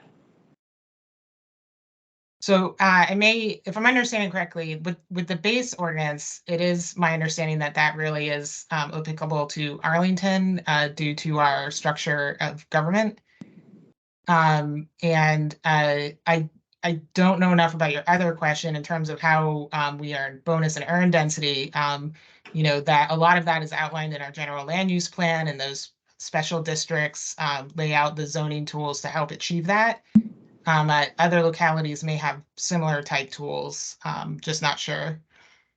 Okay, and the reason I ask is because I think one of our legislative priorities is specifically about being able to negotiate, have more authority to negotiate for site plans.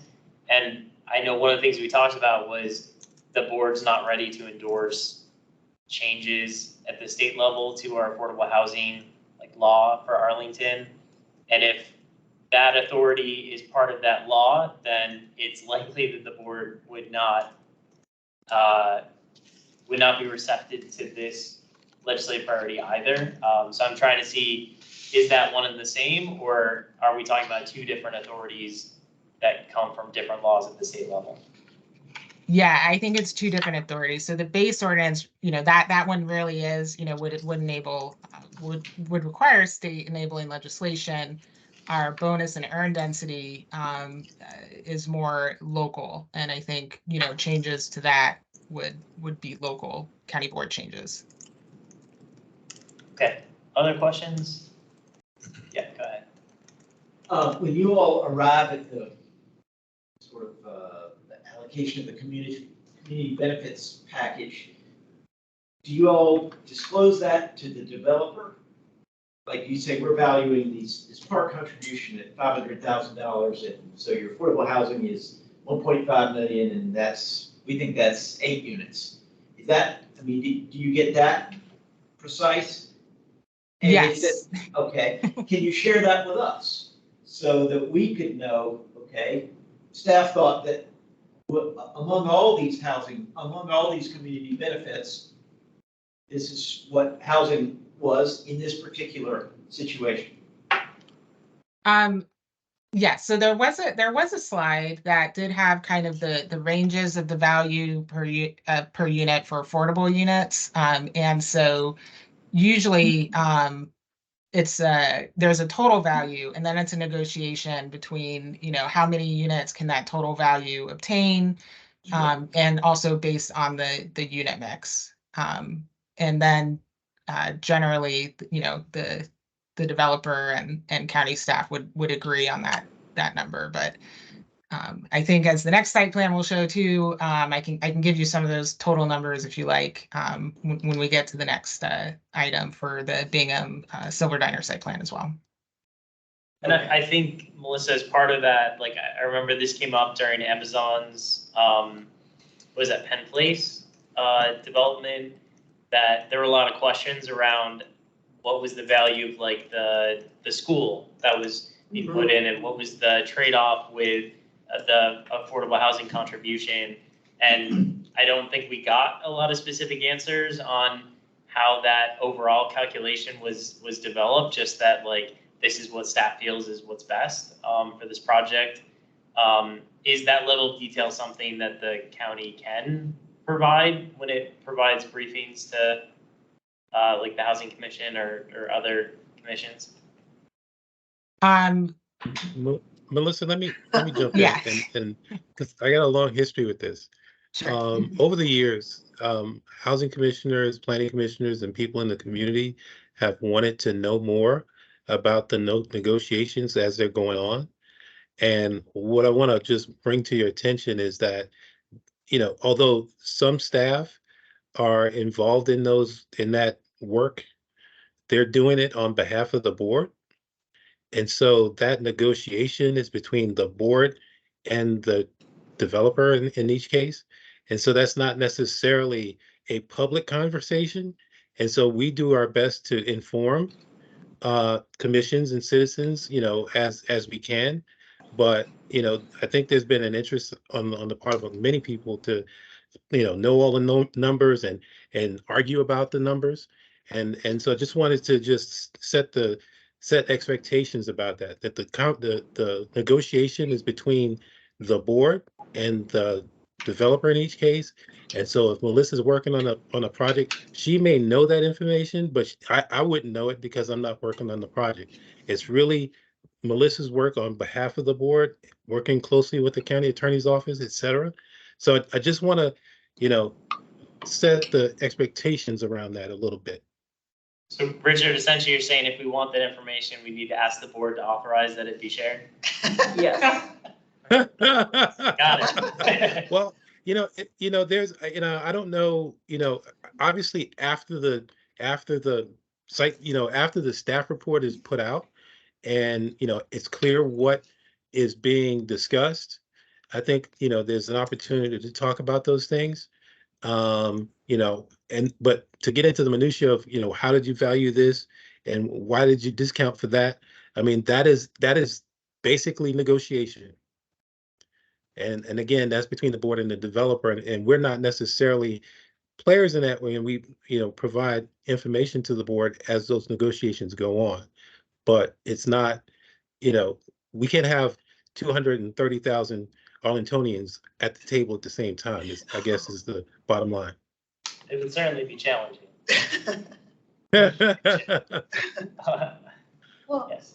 I get what he's saying, and it's just an overall just a statement.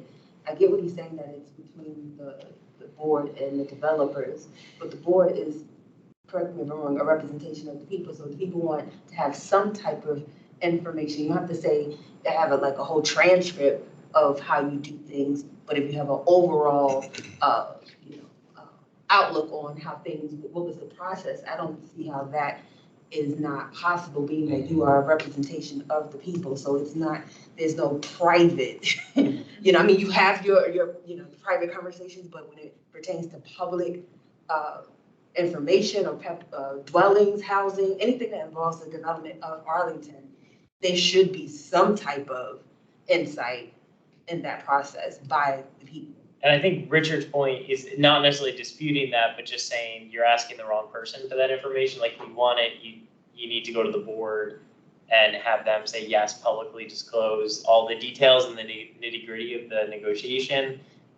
That staff isn't authorized to just provide that when we ask for it, because they're working on behalf of the board, not on behalf of the manager. And I get that, but his response was telling when he laughed, when he said, so do you need to ask the board to release that? And the response was like, good luck. So it was like, it's like, why is it so secretive? I have a follow-up question, Go ahead. if I may. I think, I'm not sure that I agree with the way that it was presented. You know, I understand that maybe those negotiations are private, but once they're established, I think that this commission, as the chief housing advisor, should be able to at least see what decisions were made, regardless of if we can say, you know, we agree with that or not. We can have follow-up conversations with county board members, but I do think once the package is put together, as the housing commission, we should be able to say, we should be able to see that and review it. And what we do with it is up to us, but I don't think that we should posture it in a way that those are private conversations. That's my opinion. And we can certainly ask the board, we can write them a letter and request that moving forward, they authorize staff to provide that information, if that's what the commission would like. So just a point of clarity, it sounded like Mr. Tucker said we couldn't be a part of the active negotiations. That part was confidential. Correct. But I didn't hear, like, once it was established, that part was also confidential. I think he was saying that that's the board's decision, not the staff's decision. Is that accurate, Richard?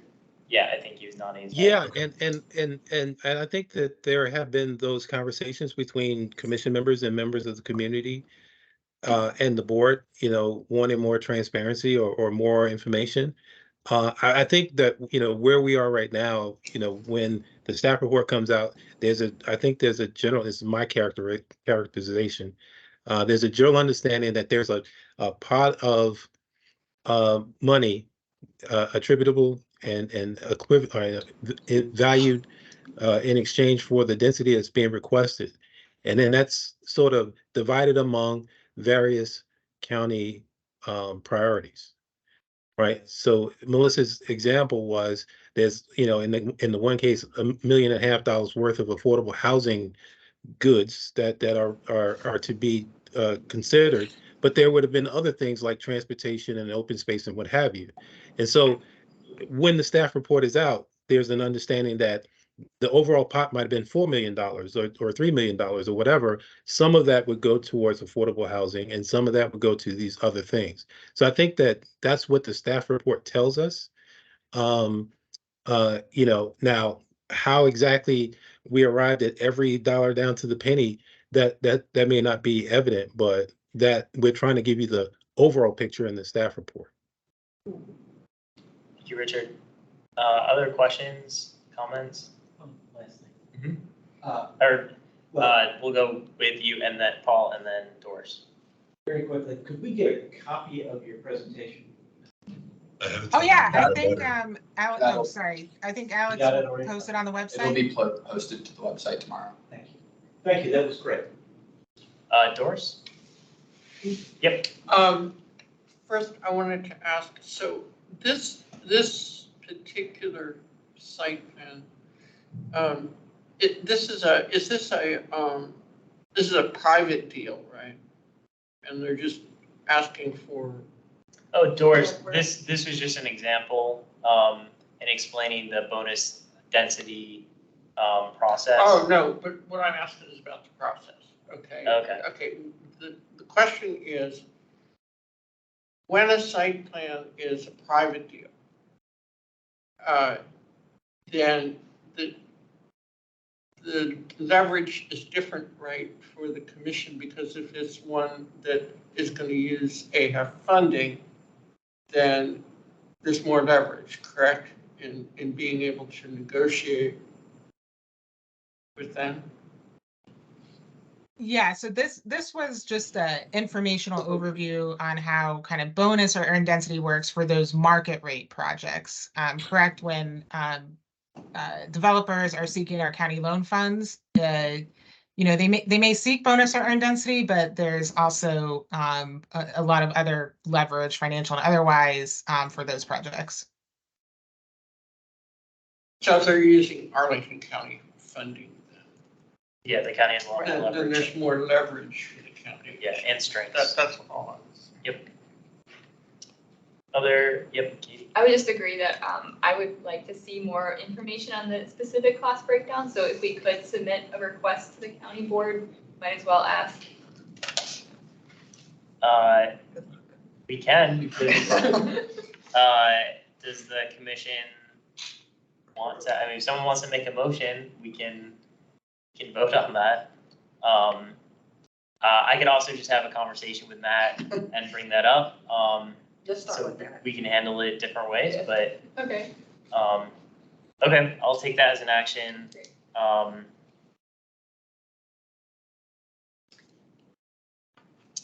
Any other questions on this? Yep, go ahead. I have a question, and it's a two-part, so bear with me. But you talked about in 2001, we added 25% more bonus density to provide more affordable housing. Was there a specific goal we were trying to obtain by adding that 25%? Or is it just hopefully we get more affordable housing? So I don't know the exact answer behind the intentions, but behind that 2001 amendment that allowed 25 bonus density for affordable housing, I assume it was to help in the negotiations. But Richard has come on screen again and can help me out. Yeah, so basically, you know, along the lines of what everyone has said tonight, people in, you know, the late, you know, 20th century were saying we ought to have more incentives. And so the incentive that was devised was bonus density.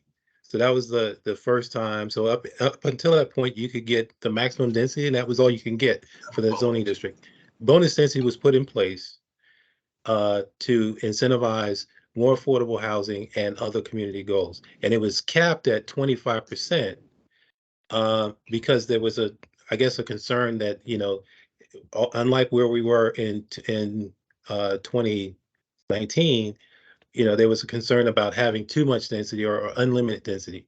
And so we've gone beyond the 25% bonus, and we've said, you know, within certain parameters, there's unlimited density, unlimited bonus density. So that's how the conversations progressed over the years. Okay. My follow-up is just, you know, my question was geared towards assessing whether or not that strategy actually provided more affordable units. Melissa, I think I heard you say from 2001 until current, we added 667 committed affordable units. I'd like this commission just to think about how many total units we've built since 2001. And of that, we've gotten 667. I don't know what percentage that's going to be, but it's going to be a fraction of 1% of the total units that we've added. It comes out to about 30 units per year. So ultimately, what I'm just expressing is we allowed developers to go, you know, 25% more with bonus density with the hopes of adding more affordable housing. But based off of what we're hearing tonight, we got 667 units across 22 years, only 30 units. So now we're adding more of density.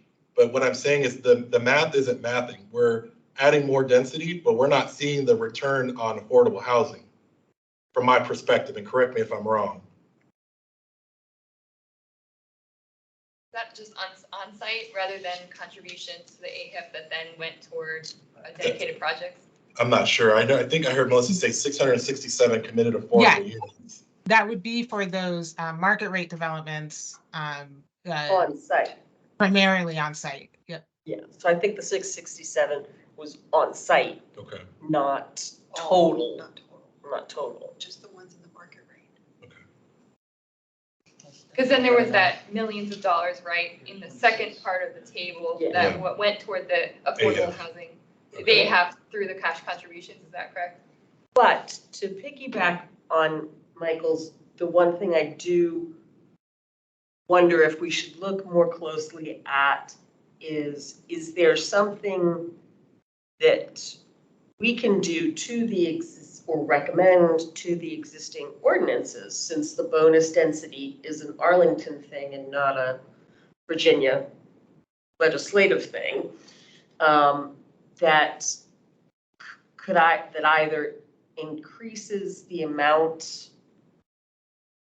that we're getting from the developers, so it's either increasing how many units we get or increasing the dollar value that we get equal to that bonus density. So does that make sense? I don't know quite how to do that. I don't know quite how to do that, but. So I think going back to our previous discussions, maybe I think the July meeting about the affordable housing ordinance and the state law, and Mike, I think you and a couple others had brought up wanting to revisit that and look at, how do we get a better deal for the Arlington community than what we have been getting. Times have changed, the ordinance and the law has not. It's interesting to know that it sounds like there is more flexibility around bonus density, that isn't necessarily a, General Assembly change.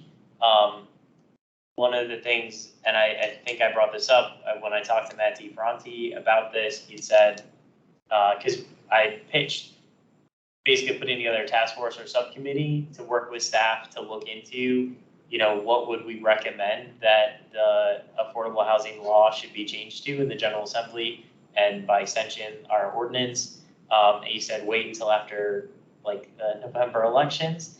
And then, we can talk some more about that. It sounds like either way, we may be able to move forward with having that discussion on the bonus density side. Is that something that staff already has? Because I know this has come up before. Is there already some analysis that staff has in place that they could share with the commission about what could potentially be a better deal for the community when it comes to either bonus density or the base ordinance?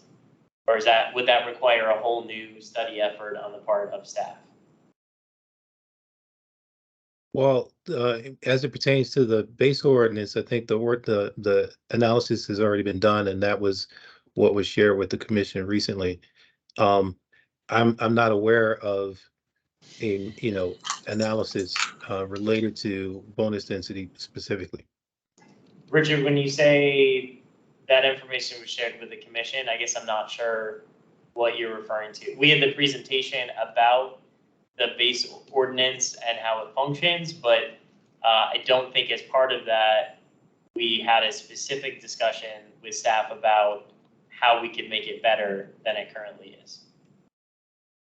Well, I think I'm referring to the Tischler-Bice analysis of the current zoning ordinance. So I think that provides some insight into, what the base provisions provide, and, a comparison of the on-site versus cash contributions and the value thereof.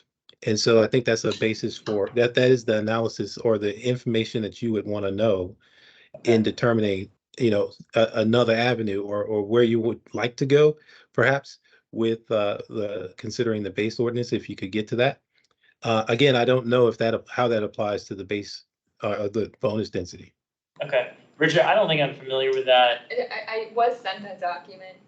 Okay. Maybe Alex has it. So yeah, it was sent to the commission on August 10th. It's of this year. Of this year. Oh, I missed that completely. Okay. Yeah, so there's a full report on the affordable housing ordinance review. It was sent to the commission. It's also up on the website. But yeah, it's a 31-page report on that. Good to know. Good to know I missed that in my email. Yeah, I think I can resend it. Great, yeah, that would be helpful too. So I think then for commissioners, it'd be great if people who have not had a chance to look at it, like myself, could take a look at it and see if we want to move forward with doing like a subcommittee, maybe in November, starting that up based on what's already there and talking to some other experts in the community. Great. Okay, any other questions for staff on this? Okay, well, thank you so much, Melissa and Richard, for providing that information to us, and also alerting me to this other analysis that I didn't know about.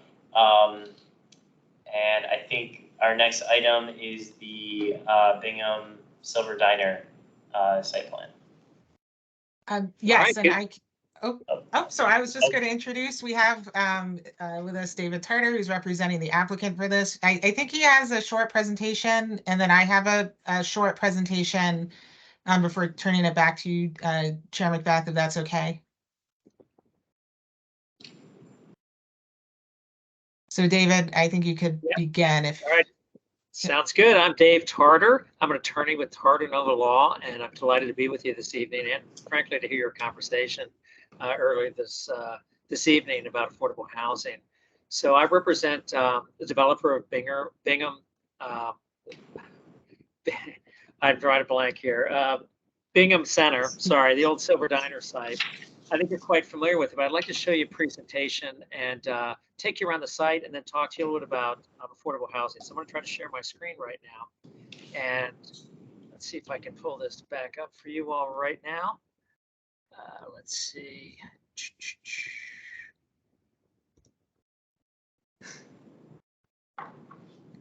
Hang on just a second. Pardon me for just a second here.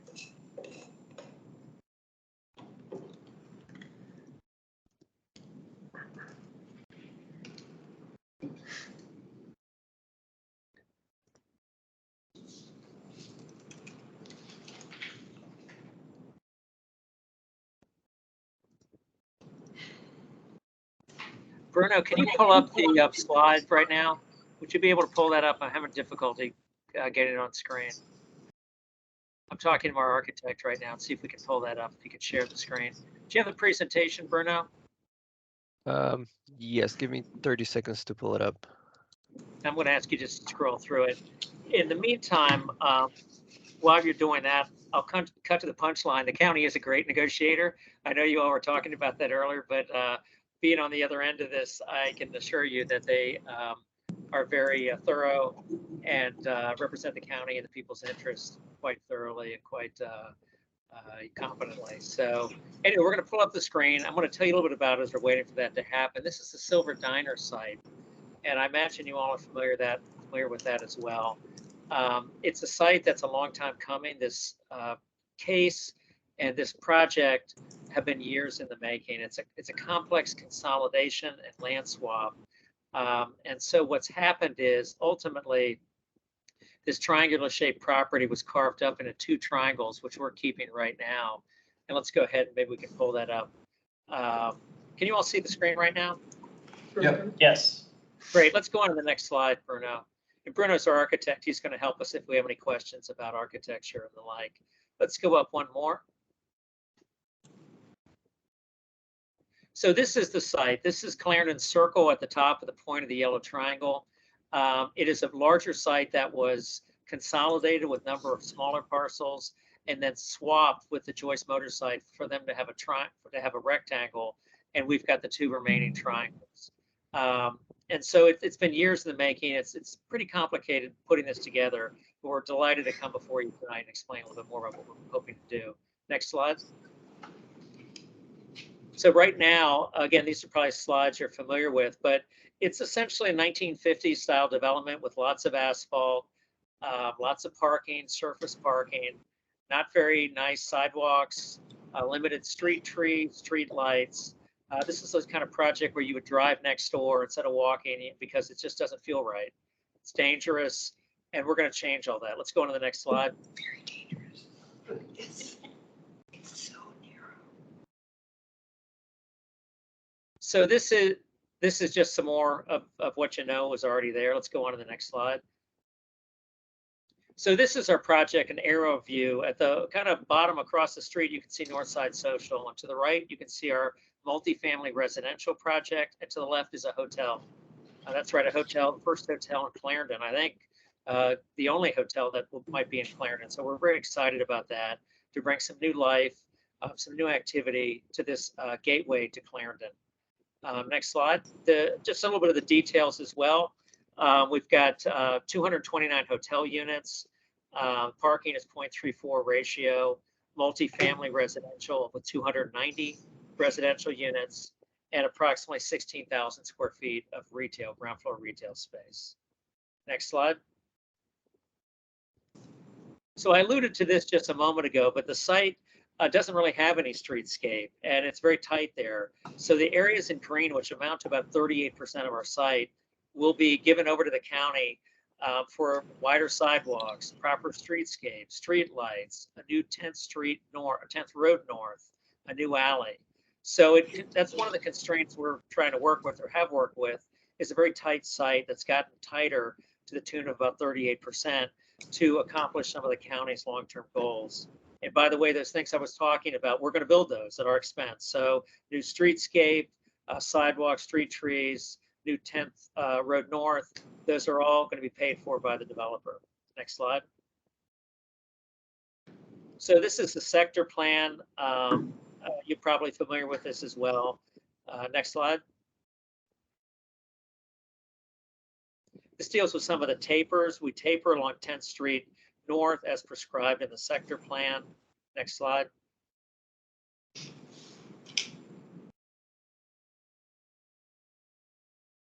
Lots of green and biophilic design. It's a challenging site, but we're meeting the county's goal of 15% tree canopy. So that took a lot of work, but we are there. Next slide. So again, these are some of the streetscape I was talking about. We do have trees on our terraces and our roofs and the like, in addition to along the street frontage. Next slide. Yeah, we can go through this. This is again showing our terraces and our green roofs and the like. We are getting LEED Gold certification as well, so the property and the project have environmentally sustainable benchmarks that we're going to live up to. Next slide. Here's just some other views, an aerial view from above 10th Street. You can see the taper I talked about. This is the multifamily residential building to the left, the hotel to the right, and the building in white is the Joyce Motors site, which you saw several months ago, maybe 6 months ago. Next slide. Again, this is the hotel, which has its entrance on Wilson Boulevard. Lots of street trees around the periphery. Next slide. Another view of the hotel, which will have outdoor seating, cafe, and the like to try to bring people inside and bring people outside and just really create a nice walkable experience that the whole community can enjoy. Next slide. This is a multifamily. It's at the intersection of 10th Street and Wilson Boulevard. We think it's a very prominent corner, and we've tried to address that with, we think, a very nice architecture. Next slide. And this is a close-up of 10th Street, the 10th Street multifamily residential. As you can see, masonry, black metal window frames and the like that are evocative of kind of a post-industrial look. Next slide. So this is, I was talking earlier about sustainability. We've got lots of sustainability features. I won't go into them right now, but we do have a number of aspects of our project, including EV charging and the like, that are very environmentally sustainable. Next slide. So this particular one doesn't have a slide about community benefits, but I want to speak to that anyway, and I can do that from memory because I've worked on this case so long. So the bulk of our community benefits are provided in affordable housing. We have 15 committed affordable units. 5 of them are 1-bedroom units, 10 are 2-bedroom units, which is quite a lot, frankly, and it is the bulk of our community benefit funds that you heard about in the last presentation, but we're also doing a whole lot more. We're doing off-site improvements along Wilson Boulevard where the power station is. that's also a very dangerous and unpleasant place to walk. So we're going to widen the sidewalk, put in street trees, street lights, and other features to make that an attractive place to be. We're also going to build a new park, which is a small park, but it's at the tip of Irving Street, which is to the top right of our corner. So that's part of our community benefits as well, brand new plaza where Irving Street is already blocked off. We are building streetscape improvements and new roads, 10th Road North, as I mentioned earlier, and a number of contributions for all sorts of things as well. But the bulk of our contribution for community benefits is for committed affordable housing units. So we're very pleased about that. And with that, I think I'll turn it over to Melissa, and we'll be glad to answer any questions you might have. Thank you. And I actually am going to share just a very, very brief presentation reiterating some of the affordable housing points. Just one moment while I pull that up. Okay, hopefully everyone can see. Yes. Yep. Okay. So first, I won't belabor this. The applicant, David, just went through this, but the plans are to build a hotel and 290-unit multifamily building with ground floor retail, and it's in the Clarendon sector plan area. So in terms of the affordable housing program, the applicant will contribute either 1.1 million cash contribution to our AHIF loan fund, or provide 10 units on-site, 14 off-site nearby, or 15 off-site units due to the base ordinance. They also agreed to provide 15 total units as on-site committed affordable units, which includes 5 one-bedroom units and 10 two-bedroom family-sized units. Next, I want to touch upon the racial equity. The county board adopted an equity resolution in September 2019, and the resolution includes in part direction to apply a racial equity lens for every project. And specifically, staff asks the following questions when considering racial impacts of county projects, such as who benefits, who's burdened, who's missing, and how do we know, and what did we do? In terms of demographics, the 2021 American Community Survey 5-year estimate data for racial composition for the census tract where the site plan is located indicates this area is not as diverse as the county as a whole. So for example, there's a smaller percentage of Black and Asian races in the census tract where the site plan is located compared to the county as a whole. The data also shows that 6% of the population within the census tract identifies as having Hispanic or Latino origin, as compared to almost 16% countywide. So in terms of racial equity questions, the proposed 15 on-site CAFs will benefit and enable income-eligible families to live in an area of the county that's nearby Metro and other community amenities. And those who benefit may also be those who are burdened, as the fiscal year 2022 annual affordable housing plan indicator report indicates only 12.3% of Arlington's rental housing stock is affordable to households earning less than 60% of the area median income. And furthermore, the 2021 American Community Survey estimate for household incomes indicate that 38% of Black households earn under $50,000 per year, compared to almost 17% of households in the county. In terms of who is missing, the proposed units will be affordable up to 60% AMI and may not be affordable to households with very low incomes and who may not be eligible for housing grants or housing choice vouchers. We'll say that these very low-income units are typically achieved through projects that utilize our county loan funds. And we know this information based on census tract information for this geographic area as compared to the rest of the county. And in terms of what we do, the county has an opportunity to consider the site plan's proposed affordable housing program in light of those potential benefits and impacts.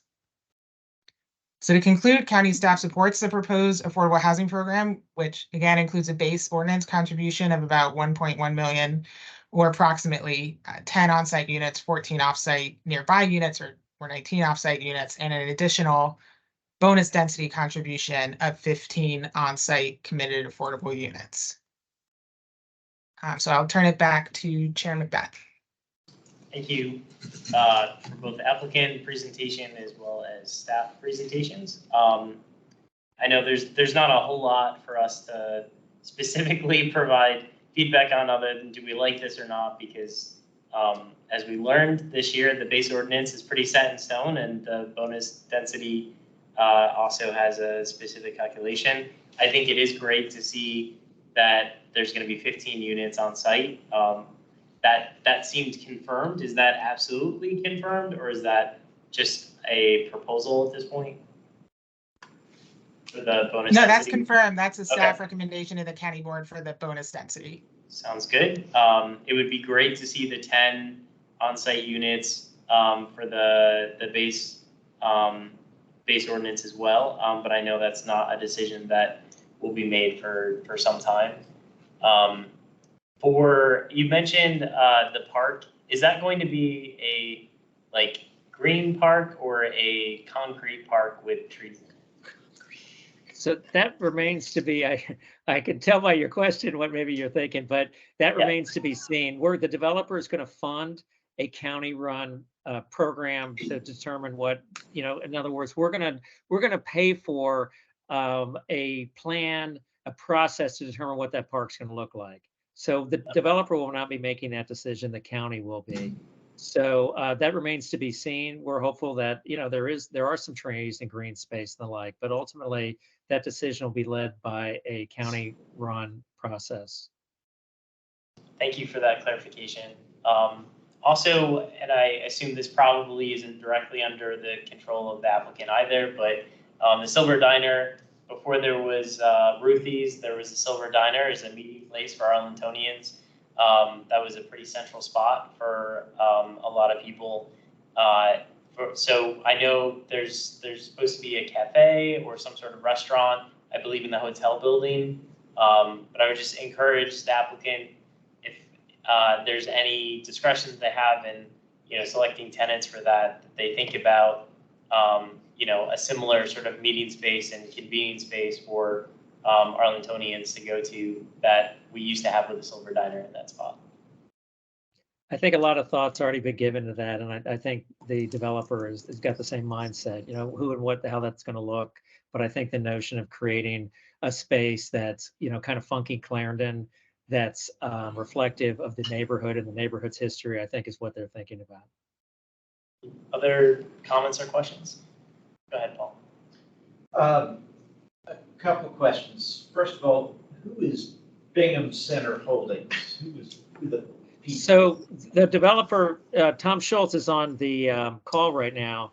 The project is named after someone named Mr. Bingham. And I don't know, Tom, if you want to go into any of that, but Tom Schultz, who owns Garfield Park, is one of the owners. And then he has partners at Donahoe companies who are also on the phone. But it's, well-known, long-established developers who have a long history here in the corridor and in the region. Okay. David, I'm not sure I heard the gentleman's question, but was it about the where the name came from? Well, not really. What's that? I kind of went off. I'm sorry, excuse me, I'll stop talking. It was just who the folks are behind the project. He wants to know who's behind the project. Who's what? Who's behind the project? I'm not sure what you mean by the question. We own the property. We are behind the project. We being TCS Realty Associates, Tom Schultz. We've been developing up in the corridor for many decades, and I'm not sure I understand the question, but we are the owners. I think it's been answered. Tom, Yep. So just by way of information, Tom has developed and owns Garfield Park, which is just up the street in Clarendon. Some of the self-storage projects in Clarendon, also the one that looks like the firehouse and the like, on 10th Street as well. So Tom has had a very, very long history in Clarendon and still has ownership in the area. And Donahoe companies, who are also partnering here, you've probably heard of them as well. So a long and I think successful history in Arlington. To give you a little more background, I've been involved in the Roslyn-Ballston corridor since 1979. I started out in the late 70s and up until 1989-90 assembling. I probably assembled 70-75% of the land in Ballston for the developments up there during the 80s and 90s and even into today. Was involved in the Federal Deposit Insurance Corporation assembly and all up and down the corridor from Roslyn to Ballston. So been very, very familiar with it. I've been involved in millions of square feet, either as an investor, broker, or developer since 1979. So I don't know if I'm answering your question or not, but You are, thank you. The name of the applicant just didn't mean anything to me, so I had a question, so thank you. Melissa, you gave a great explanation before this about how you arrive at sort of the value of the on-site units or the bonus units. What did you, I'm thinking about the $1.1 million cash contribution and whether that might actually turn into on-site units or would turn out to be just a cash contribution. So I'm wondering what the value of a unit was in your analysis of the bonus units. Like is 1.1 really worth 10 units, or is it? Yeah, so that 1.1 million is the base ordinance calculation, which is a lot different than how it's a specific calculation, you know, and would require state enabling legislation to change that. The previous presentation talked about how we value units for the purposes of bonus or earn density, and the values for this particular site for the affordable bonus units did range from, you know, depending on the bedroom size, from about 273,000 to 304,000 per unit. Okay, thank you. Doris, you had a question? Well, I think one of my questions was just answered, but because the question in my mind was if there aren't, if the selection is not on-site units, but rather a contribution, what's the value, the number of units that it's going to, that amount of money is going to get us for some future AF project. And then the other question that I had is I recognize that and appreciate that you're going to include type A accessible units, but that's, you know, up to the 2%, but the 2% building code requirement is a floor and not a ceiling. And what concerns me is that this is right in the metro corridor and very accessible and easy to navigate area like Clarendon, and right there at the metro, and we will not get any extra accessible units there, which would be valuable to people with disabilities in Arlington or coming to Arlington who might be pursuing, young people who might be pursuing jobs and trying to get competitive jobs with either the government or just in the Arlington area. So I'm wondering what drives the decision and the negotiations just to put in the minimum building code requirement, and then instead of getting more value by having more accessible units. And then the last thing I wanted to ask is, will this project have power doors and accessible security intercoms, as is the standard site plan convention? Has that is agreed to? Is that correct? And the last thing that I wanted to note is, or ask is, what other accessibility features are in this project, particularly the hotel portion of the project in terms of number of accessible hotel rooms out of the total.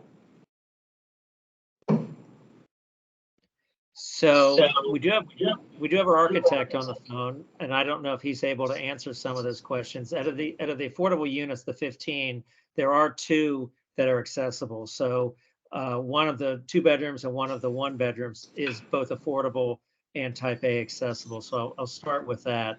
And I don't know, Bruno, if you have anything to say about the hotel, for example, the accessibility and the like of the hotel. Yes, hello everyone. Good evening. For the hotel, I believe, and I want to make promises, but I believe it's also 2%. We're still under the schematic phase, so we haven't really laid out all those units. But of what we had, I believe it was 2%. If you give me a couple more minutes, I can actually give you an answer. Yeah, I think part of this is we haven't really designed all the elements yet of the building, and so I think there's some things that need to remain to be designed and the like. I don't know if Ralph, if you have anything to add, or Tom, anything to add. I know hotels have higher standards for things like this and the like, and this will be a flag hotel. I think it'll be one of the top hotels in Arlington, frankly, but I don't know if you have anything to add, Ralph. Yeah, hi everybody. My name is Ralph Schwery. I am with Donahoe Development. So we have to meet all the ADA requirements and accessibility requirements in the hotel and the residential building. So we will definitely meet those requirements, and we have to. Now, as far as the percentages and that, I don't know. I'm gonna defer to the architects with those numbers. I think 2% is required by code, so I'm sure we're going to meet that. And so, I don't know what other features there might be. It may be that we don't have that information at our fingertips, what other features might be added on top of that. But at bare minimum, certainly will comply with all aspects of ADA. And as a hotel, the flag that's going to run, I don't know if you guys want to say who the flag operator is for this at this point, or maybe it's not determined, but I would just say it would be a nationally known hotel that will have the standards of, this hotel chain that you all have heard about, and will operate accordingly. So I don't know if there's anything anybody wants to add to that, but I guess I would just say that's I think our response at this time. Okay, thank you.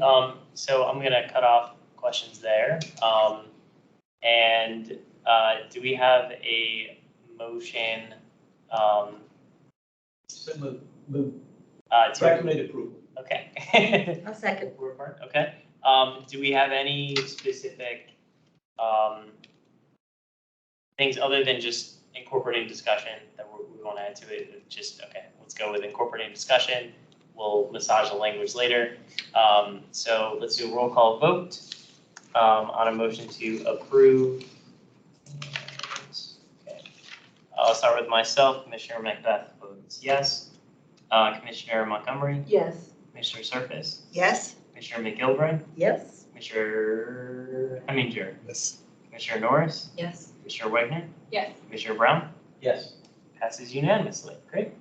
Thank you very much to the applicant and staff for that presentation. Can I ask, I'm not sure. Thank you very much. Thank you, folks. Thank you, everyone. Thank you. Thanks. Thank you, everybody. So, Doris, I think, Did you say you're having power doors? so Doris, if we could ask, maybe if staff can ask the applicant to follow up in writing That's fine. with that Yeah, I email, just didn't or have in it. an email. I don't think they did answer that question. It's like. Yeah, we just want to move on since we still have the legislative priorities and it is 10 o'clock. Not accessible. It's like. Can you It's like horrifying. ask if they I don't know if this Okay. one was craving or not. Did she? Thank you. Okay. So the next item on our agenda is legislative priorities. So I thought we had a very good meeting of the legislative priorities subcommittee in August. Thank you to Nikki for convening that and chairing that. And thank you to Katie and Nikki for putting together the draft priorities that you all have in front of you. I don't know if people saw the last minute additions that I made based on what came out of that meeting. It's on the site. Yeah, we don't have a printed copy, but it would have been the last email sent before this meeting.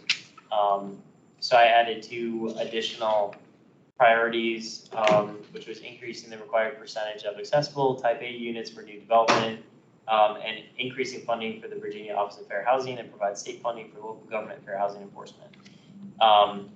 So one of the things that we talked about was that, you know, if we're lucky, the board will take one of these and put it in their legislative priorities. So I would say we should not have more than 4. We currently have 9. So I think it's important for us to narrow this down. I certainly have my own thoughts about which ones should be included in, you know, our actual recommendation moving forward, but also happy to hear from other commissioners if they have specific thoughts on which one of these, if any, they would like to move forward with adopting. Thank you for formatting it. It was so much easier to read, by the way. I mean, I know that's, but now we gotta figure out which of the 4. So I can share my thoughts if it's helpful. So because this has already been one that the board has included, I would like to continue recommending that the board request the authority for Virginia localities number 2 to enforce tenant rights and protections under Virginia Residential Landlord and Tenant Act, especially concerning health and safety. This passed the General Assembly and was vetoed by the governor. I think it's important to keep it on the board's radar as something that, you know, is needed in the community.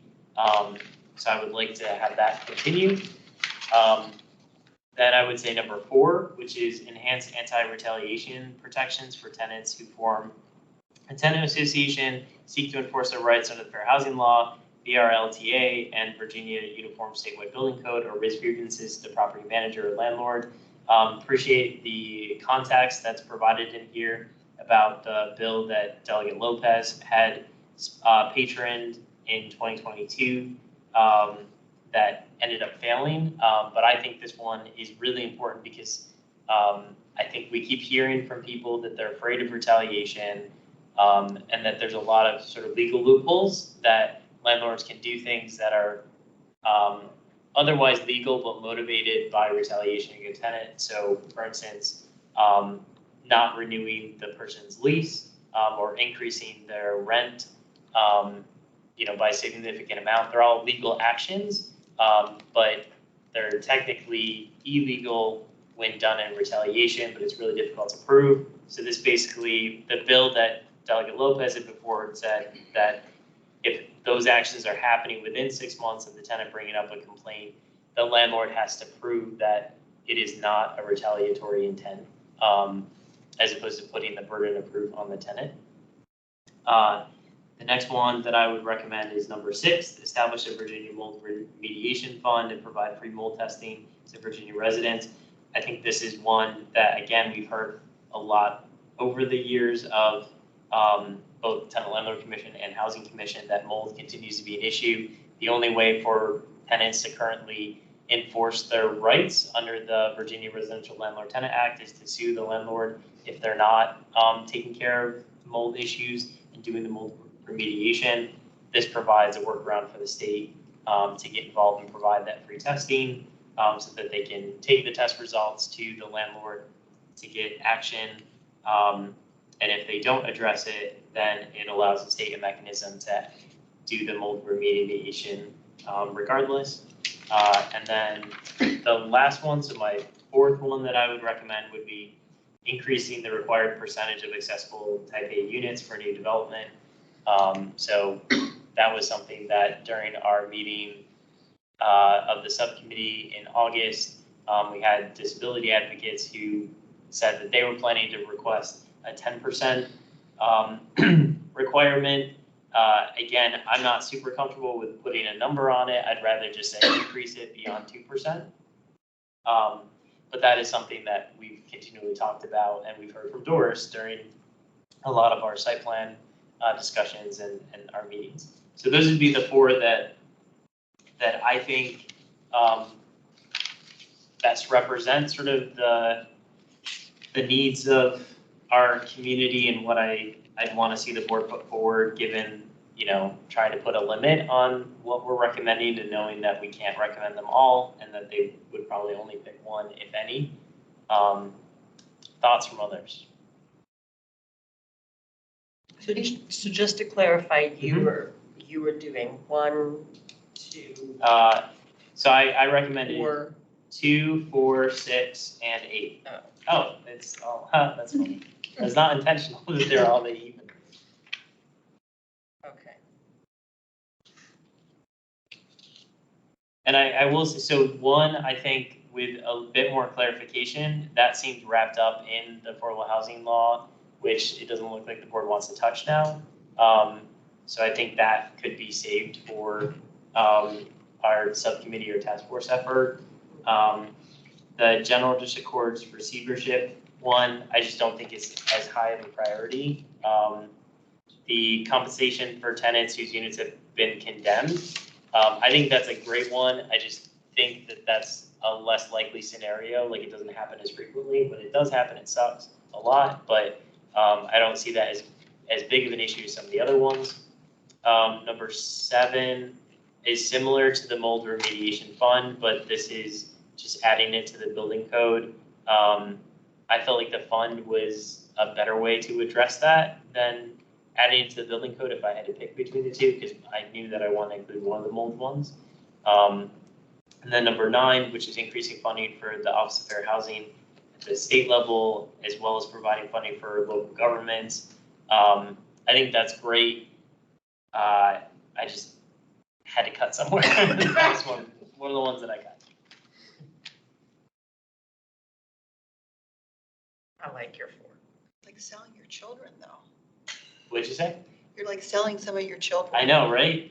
I mean, fair housing's my jam too, so that was tough. But I think the funding ones, the board is less likely, in my view, to do the funding ones. At least if you look at their priorities, tend to be around like authority or like specific like law changes as opposed to more funding for this. At least in the housing space. So I feel like we're less likely to get them to adopt that one. But that could just be me rationalizing the decision that I made. Can you put the other ones on the back burner for another time? Oh yeah. It's not like we're gonna, burn these after. So we can certainly, the ones that we don't include, or I mean, if you guys want to go with all 9, we can do that, or 8 or 7. But I do think it makes sense to limit it. Or do you put like which ones you think are most important at the top, and then? That's what I was gonna say, is do you also put them in some sort of priority? If we pick the 4, then 4? Put them in priority. But I think you're saying add the 5. At the bottom. But it's like, these are lesser priorities. I feel like in effect, that's almost kind of saying, like, don't worry about these. Like, we just want to include them, but you don't have to worry about them. They would read it though, at least, wouldn't they? Maybe. I don't know how they work. We could take that approach. Again, I feel like the more that we give them, the less, it's going to be harder for them to zoom in on the ones that we think are most important. But if a majority of the commission wants to do that, we can do it. As far as priority of the 4, I could make up a priority right now. I hadn't given it much thought. But I would probably go with the one that they already have as the top one, the Virginia localities to enforce Senate rights and protections, just because they've already adopted one. We want to encourage that behavior and stick with that. Then I would probably say the accessible units, then the anti-retaliation, and then the mold fund. But I'm just kind of spitballing with that priority. Sounds good to me. Yeah.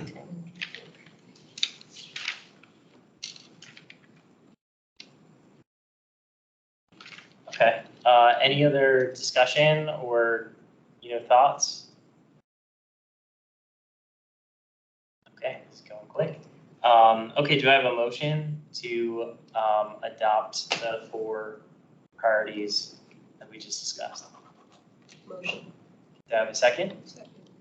Okay, let's do roll call.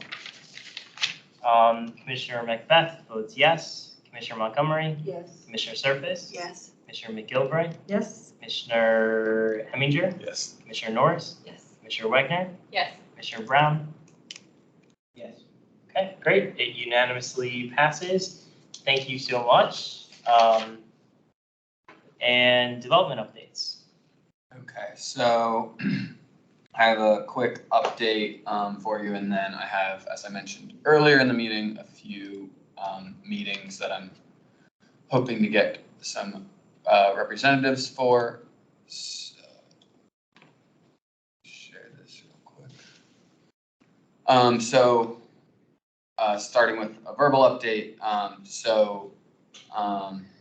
want to start this by saying nothing is changing with the property, the loan, or anything substantial, but you will see going forward to the county board this month, Fort Henry Gardens is amending and restating the intercreditor and subordination agreement.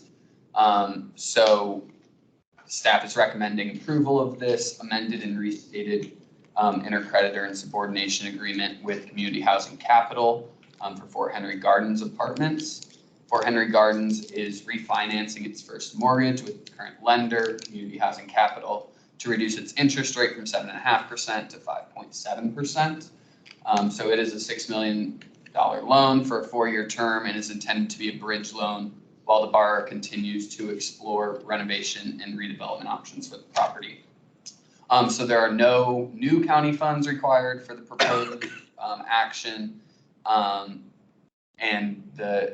there's the existing loan terms on the 2015 county loan that remain unchanged. So just wanted to alert you to that. If you see that on the county board's agenda, there's no material changes to the loan. It's just we're resubordinating our loan so that they are able to refinance. So any questions on that before I move into the meetings part? No. Okay. Let me zoom in here. Okay, so starting, well, this one happened tonight. Obviously, no one could attend. But starting here, we need representatives for these 4. River House LRPC. So River House is going to be a site plan. But it's actually it's a very large scale site plan with many different buildings and sites to it. So that's actually going through the Long Range Planning Commission before it even goes to the Site Plan Review Commission or committee. So there's kind of 2 long range planning processes with that. So there's a meeting on that one on September 27th at 7 p.m. that we're looking for a rep and an alternate for. I can take the Clarendon Presbyterian. Oh, I was gonna take that one. Popular one. I think we all were. It is a popular one. And one could be the alternate as well. Well, I was gonna say, so what date, do you have a date? So unfortunately for those 3 special GLUP studies, there are no dates decided yet. I did let planning know it's easier to get representatives when we know the date. But yeah, I guess that's why we have the alternate there, just in case it doesn't work out. I can do something. Margaret, are you? Well, just so SIDSAC starts reviewing applications, and so every Wednesday in October and the beginning of November is SIDSAC. So I'll do it if it's just not a Wednesday. Yeah. Well, I was saying, would you be okay with me doing the Clarendon Presbyterian? Yeah, I might go anyway if Okay. you can just, because there's a personal interest there. Yeah. So should I put you? Put me as an alternative. Yeah. Okay. And I'm happy to, consult and collaborate with, I know Katie, you have an interest in that as well. Everybody wants to go to that one. Yeah, we were at the town hall meeting for it, and yeah. Yeah, and it was a little huge. Yes. Yeah. So yeah, happy to work with you both and appreciate your willingness let me serve in this spot, but if I have a conflict, I think. And just, how do we double check when it gets scheduled for? They'll send out an When, yeah, there will be an email sent out and then, But will it just be to who's designated and the alternate, or will it be to everybody? I will definitely get it and then I will send it out to the rep and the alternate. Okay. But you can also subscribe to, I think it's planning general Planning. emails and then you'll get every meeting update through that way, so. No, do that. okay. Can you also make sure that Katie gets the one for Clarendon for secretary as well? Yes. Okay.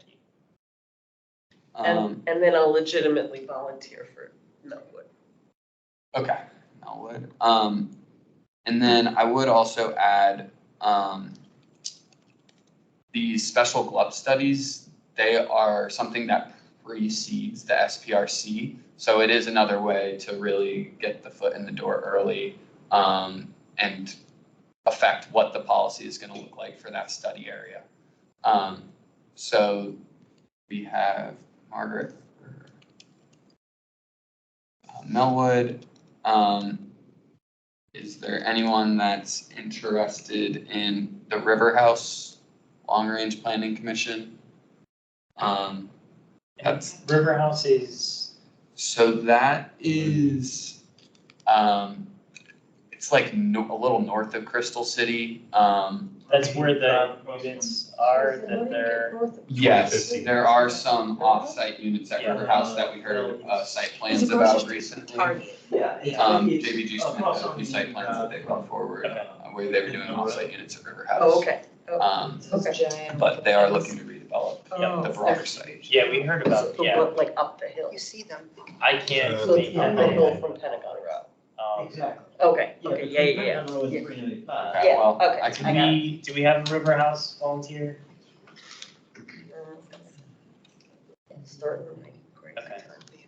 Well, we'll send it out an email, maybe some of the commissioners who aren't here can do it. And then